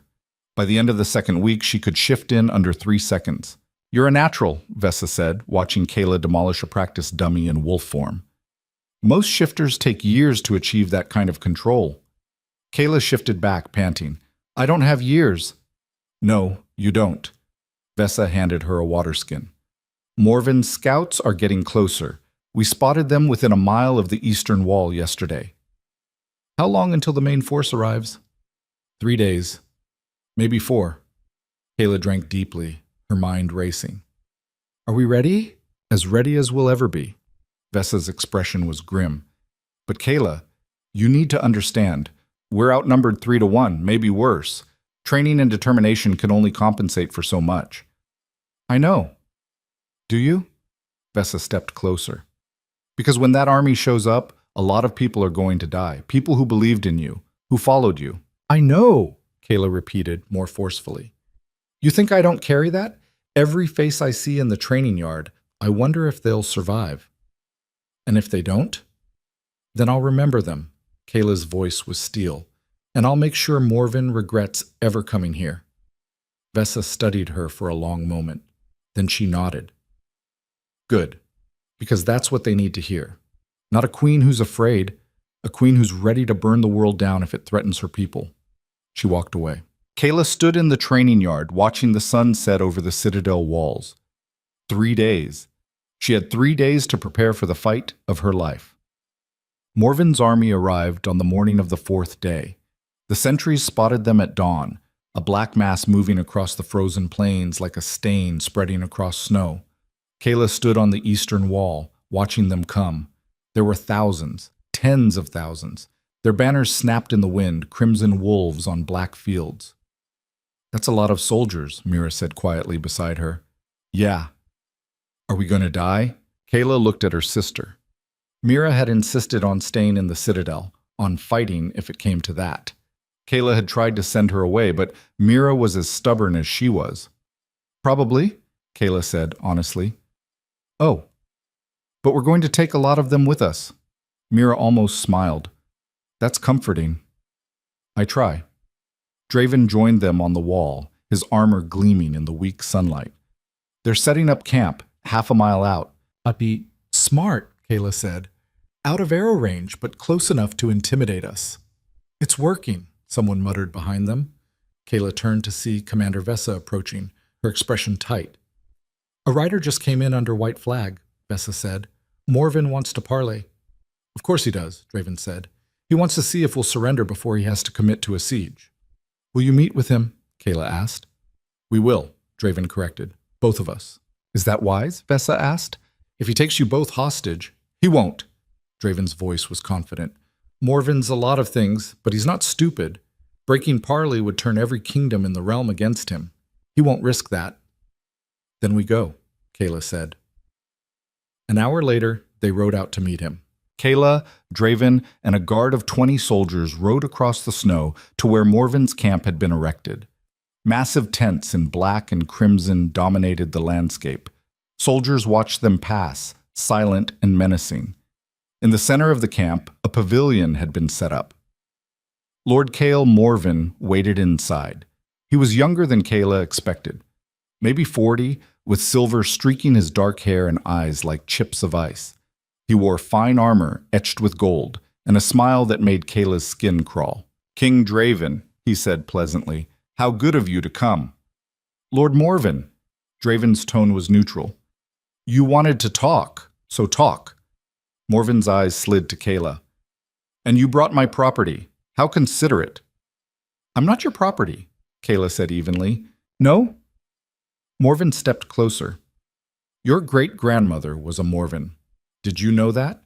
She fled with a stolen relic and disappeared into the wilderness. We thought the bloodline lost." His smile widened. "Imagine my surprise when reports started coming in of a silver wolf appearing in Valdrin, a bloodline that belongs to my house." "People aren't bloodlines," Kayla said, "and they don't belong to anyone," spoken like someone who's never had real power. Morven turned back to Draven. "I'll make this simple. Give her to me. My scholars will study her abilities, perhaps breed her with suitable stock to strengthen the line. In exchange, I'll withdraw my forces, and Valdrin keeps its sovereignty." Kayla's hands clenched. "Breed me?" "You're a resource," Morven said, as if explaining something obvious, a valuable one. It would be wasteful not to utilize you properly. Draven's sword was half out of its sheath before Kayla put a hand on his arm. "Don't," she said quietly. I know what he said." Kayla looked at Morven. "Here's my counter-offer. Leave, now, before we kill every single one of your soldiers and mount your head on a spike outside our gates." Morven laughed. "Charming. But empty threats won't save you. I have 10,000 soldiers. You have, what, 3? And most of those are untrained rabble from the borderlands. Those untrained rabble have more reason to fight than your soldiers ever will," Kayla shot back. "They're fighting for their lives, their freedom. What are your men fighting for? Your ego?" Morven's smile faded. "They're fighting because I pay them, and because I'll execute anyone who deserts." "That's not loyalty. That's fear." Kayla stepped forward. "And fear breaks. We've seen it before. We'll see it again. Brave words from someone who's about to watch her kingdom burn." Morven turned to Draven. "You have until sunset to reconsider. After that, we attack. And when we breach your walls, and we will, I'll make sure she watches everyone she cares about die before I take her." Draven's jaw tightened. "We're done here." They turned to leave. "One more thing," Morven called. "That fire trick you pulled on the Bloodstone Raiders? Clever. But it won't work on my forces. We've been fighting in these conditions for generations. A little fire doesn't scare us." Kayla looked back at him. "Good. Then you won't mind dying in one." They rode back to the Citadel in tense silence. When they reached the gates, Draven finally spoke. "He's trying to get in your head. I know." "Don't let him." "I won't." Kayla dismounted, handing her reins to a stable hand. "But he's right about one thing. We can't win a straight fight." "Then we don't fight straight." Kayla looked at him. "What do you mean?" Draven's eyes gleamed. "You're not the only one who can set traps." "What?" They spent the rest of the day preparing. The plan was risky, insane actually, but it was the only chance they had. Morven's forces outnumbered them badly in a conventional battle, but in the frozen wilderness of Valdrin, numbers didn't matter as much as knowledge of the terrain, and Kayla's borderland recruits knew this land better than anyone. They dug pits along the likely approach routes, covering them with thin layers of snow and branches. They set tripwires connected to bells and alarms. They prepared barrels of oil to be lit and rolled down the slopes. And in the forest east of the Citadel, they prepared something special. "This is going to kill us if we get it wrong," Vesa said, watching the preparations. "Then we don't get it wrong," Kayla replied. As the sun began to set, Morven's army advanced. They came in formation, shields locked, moving with the precision of professional soldiers. Kayla watched from the eastern wall, her heart pounding. "Wait for it," Draven murmured beside her. The army reached the first line of traps. The ground gave way. Dozens of soldiers plunged into pits lined with sharpened stakes. Their screams echoed across the snow. The formation faltered but didn't break. Morven's commanders shouted orders, redirecting the troops around the pits. They hit the second line. Tripwires snapped, bells clanged, and from hidden positions, archers fired. Not many arrows. They didn't have enough for a sustained barrage, but enough to sow confusion. The formation began to break apart as soldiers scattered to avoid the projectiles. "Now," Draven said. From the forest, Kayla's borderland fighters emerged, not in formation. They didn't know how, but in small, fast-moving groups that darted in, struck, and vanished back into the trees. Guerrilla tactics. Morven's soldiers tried to pursue, but the snow was deep and they didn't know the terrain. They stumbled, fell, got separated from their units. And in the chaos, Kayla's people picked them apart. It wasn't enough to win, but it was enough to slow them down. By the time full dark fell, Morven's army had advanced less than half the distance to the citadel walls, and they'd lost over 500 soldiers. Kayla watched from the wall as they retreated to regroup, setting up defensive positions. "That bought us one night," Draven said. "Tomorrow, they'll come harder." "I know." Kayla's eyes found the forest where her fighters were regrouping. "But tonight, we got to hit them first. That matters." Draven pulled her close. "You did well. We're not done yet." "No, but you gave them hope, but that's worth more than you know." The second day was worse. Morven's forces came at dawn, and this time they didn't fall for the traps. They sent scouts ahead to find and disarm them. They moved slowly, methodically, refusing to be drawn into the forest. And when they reached the walls, they brought siege equipment, battering rams, ladders, towers. The fighting was brutal. Kayla fought in wolf form, leaping from the walls onto siege towers, tearing through soldiers, then retreating before they could surround her. But there were too many. The eastern gate buckled, then broke. Morven's soldiers poured through. Kayla shifted back to human, grabbing a fallen sword, and threw herself into the melee. Around her, Valdrin's defenders fought with everything they had. Vesa moved like a whirlwind, her blade cutting through attackers. Mira fired arrows from a tower until she ran out, then started throwing rocks. But they were being pushed back. Step by step, the enemy advanced deeper into the citadel. Kayla found herself cornered in the main courtyard, surrounded by enemy soldiers. She shifted, lunging. A crossbow bolt caught her in the side. Pain exploded through her. She stumbled, the shift reversing involuntarily. She hit the ground hard, blood spreading across the stone. Through blurring vision, she saw a soldier raise his sword. Draven appeared, cutting the man down.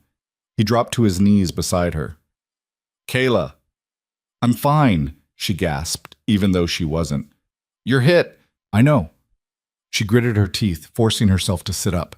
The bolt was deep. Pulling it out would make the bleeding worse. So she snapped off the shaft instead and left the head in.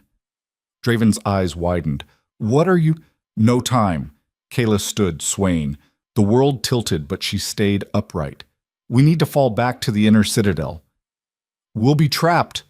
"We're already trapped. At least there, we can hold them longer." Draven's jaw tightened. Then he nodded, shouting orders. The retreat was chaos. Soldiers ran for the inner gates. Some didn't make it. Kayla saw people she'd trained, people she'd spoken with, cut down as they fled. She wanted to help them, but she could barely keep herself upright. They sealed the inner gates just as Morven's forces reached them.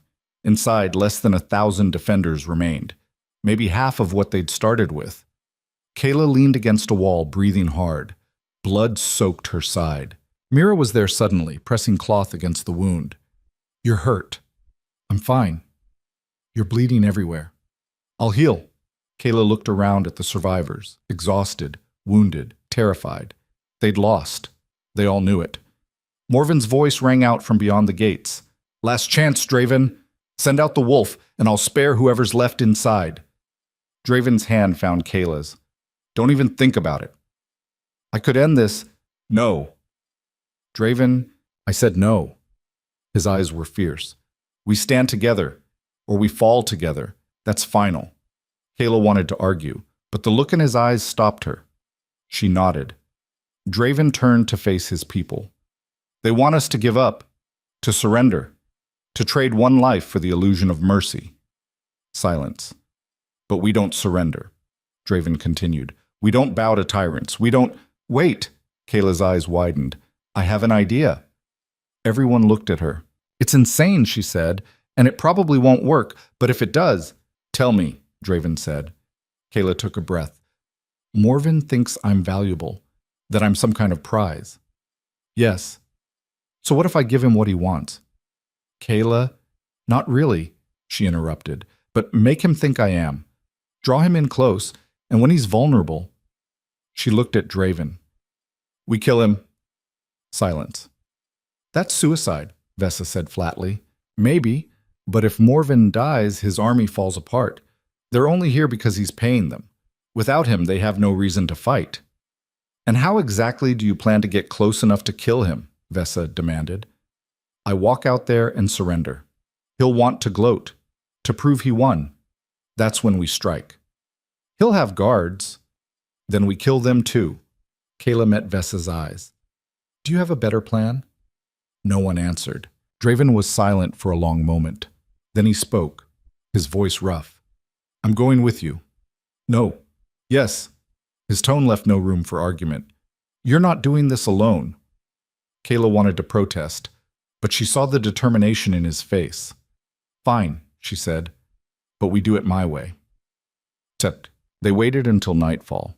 Then Kayla and Draven walked out of the inner citadel, hands raised in apparent surrender. Morven's soldiers surrounded them immediately, weapons drawn. Take us to Morven, Kayla said. They were marched through the camp to Morven's command tent. He sat on a carved chair like a throne, wine in hand, looking entirely too pleased with himself. Well, he said, I didn't think you'd actually do it. We're done fighting, Kayla said. Her voice was flat, defeated. Morven's smile widened. Smart choice. Though it's too late to spare the city, my men have earned their plunder. They'll take the citadel tomorrow at dawn. But you'll spare the people inside, Draven said tightly. Some of them. Maybe. Morven stood, approaching Kyla. But first, let's discuss terms. You belong to me now. You understand that, yes? Yes, Kayla said quietly. Morven reached out, tilting her chin up. Good.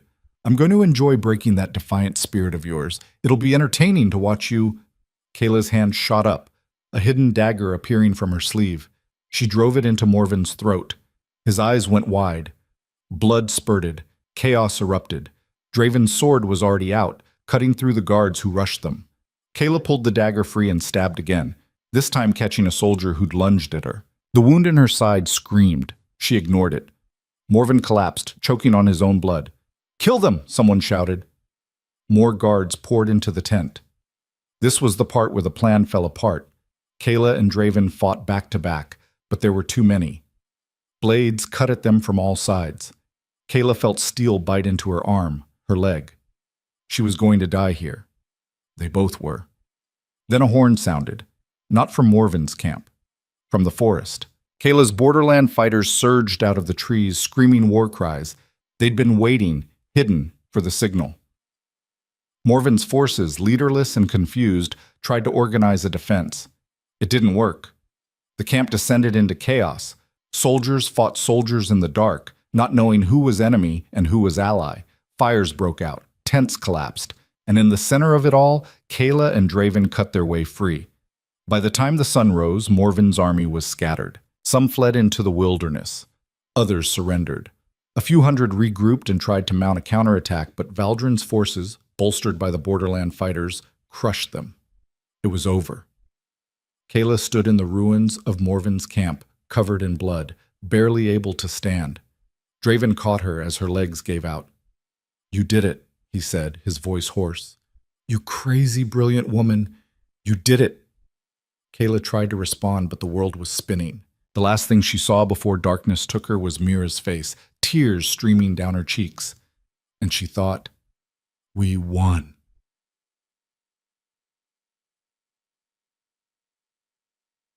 Kayla woke 3 days later.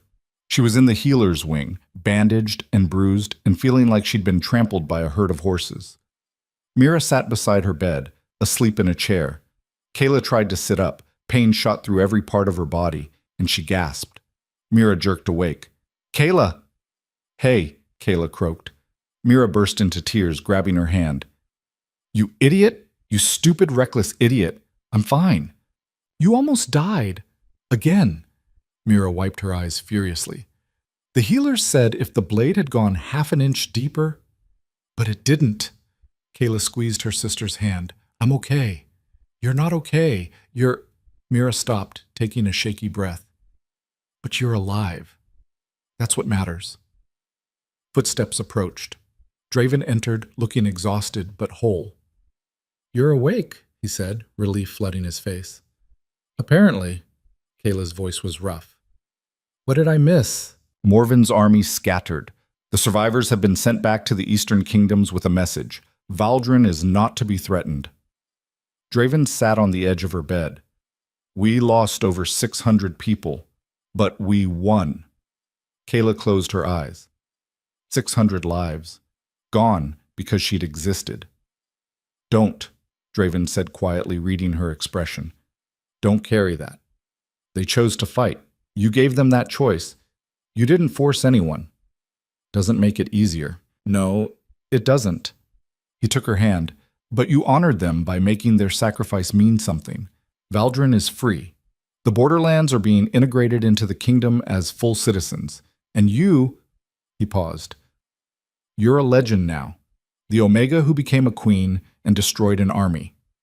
Kayla opened her eyes. "I don't want to be a legend. I just want to rest." "Then rest." Draven leaned down, kissing her forehead. "We'll handle the rest, Ma." The coronation happened 2 weeks later. Kayla stood in the great hall, wearing a silver gown that felt absurdly fancy, while a crown, delicate and made of woven silver, was placed on her head. The hall erupted in cheers. She looked out at the faces. Nobles who'd once sneered at her now bowed. Soldiers who'd fought beside her smiled. And in the back, the borderland fighters, her people, stood tall and proud. Vesa stepped forward, kneeling. "Your Majesty, I pledge my sword and my life to your service." Others followed. One by one, the commanders and nobles knelt. Kayla felt tears prick her eyes. She blinked them back. When it was done, Draven took her hand. "How does it feel?" "Surreal," she admitted. "A month ago I was dying in the snow. Now I'm a queen." "Yeah." She looked at him. "Think I'll be any good at it?" "I know you will." Draven's smile was soft. "Because you're not doing it for power. You're doing it for them." He nodded toward the crowd. Kayla followed his gaze, saw hope in their eyes. Trust. She'd earned that. Not through bloodlines or titles or ancient bonds, through fighting beside them, bleeding with them, proving that she was one of them. "Speech," someone called from the crowd. Kayla's stomach dropped. "I have to give a speech?" "You're the queen," Draven said, amused. "It's traditional."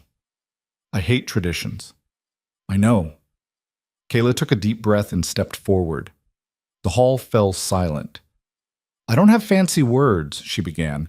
"I'm not good at speeches, but I want you to know this. I see you, all of you, the ones who fought, the ones who were afraid but stayed anyway, the ones who lost people they loved." Her voice grew stronger. "Valdrin isn't perfect. We've got a long way to go. But together, outcasts and nobles, soldiers and farmers, all of us, we can build something better. Something where people aren't thrown away because they don't fit. Where worth isn't measured by bloodlines." She paused. "I'm proof that anyone can rise, that the girl freezing in the snow can become a queen. And if I can do it," she smiled, "then anything is possible." The hall erupted. Not just applause. Cheers. Stamping feet, shouted affirmations. Kayla stood there, overwhelmed, as the noise washed over her. Draven's hand found hers. "Well said," he murmured. "Thanks." She looked at him. "So what now?" "Now?" Draven's smile was warm. "We rebuild. We heal.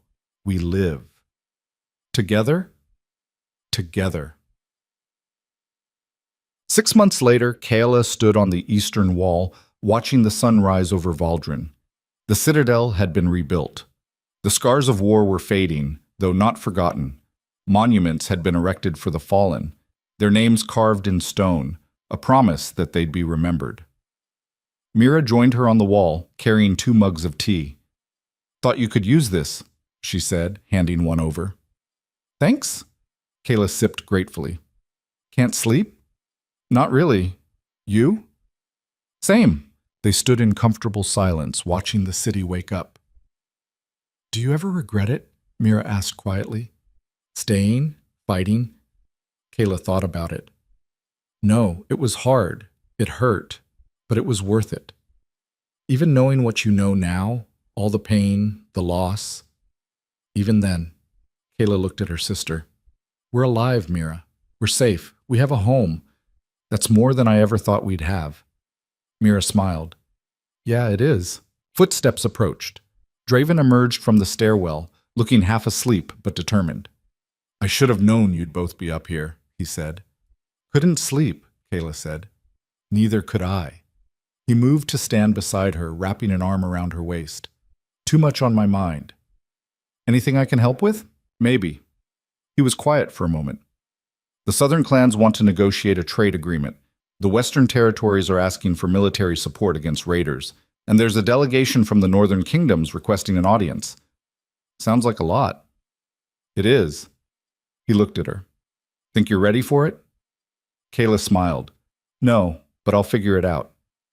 We'll figure it out, Draven corrected. Right. We. The sun crested the horizon, bathing the city in golden light. Somewhere below, a child laughed. A merchant called out his wares. Life went on. Kayla thought of the girl she'd been, desperate, broken, abandoned. That girl was still part of her, always would be. But she wasn't defined by that anymore. She was Kayla Thorne, Queen of Valdrin, the Silver Wolf, the woman who'd survived betrayal and built something better. And she wasn't done yet, not by a long shot. Come on, she said, turning away from the wall. We've got work to do. Draven and Mira followed her down the stairs, back into the citadel, back into their lives. Together. The way it was always meant to be.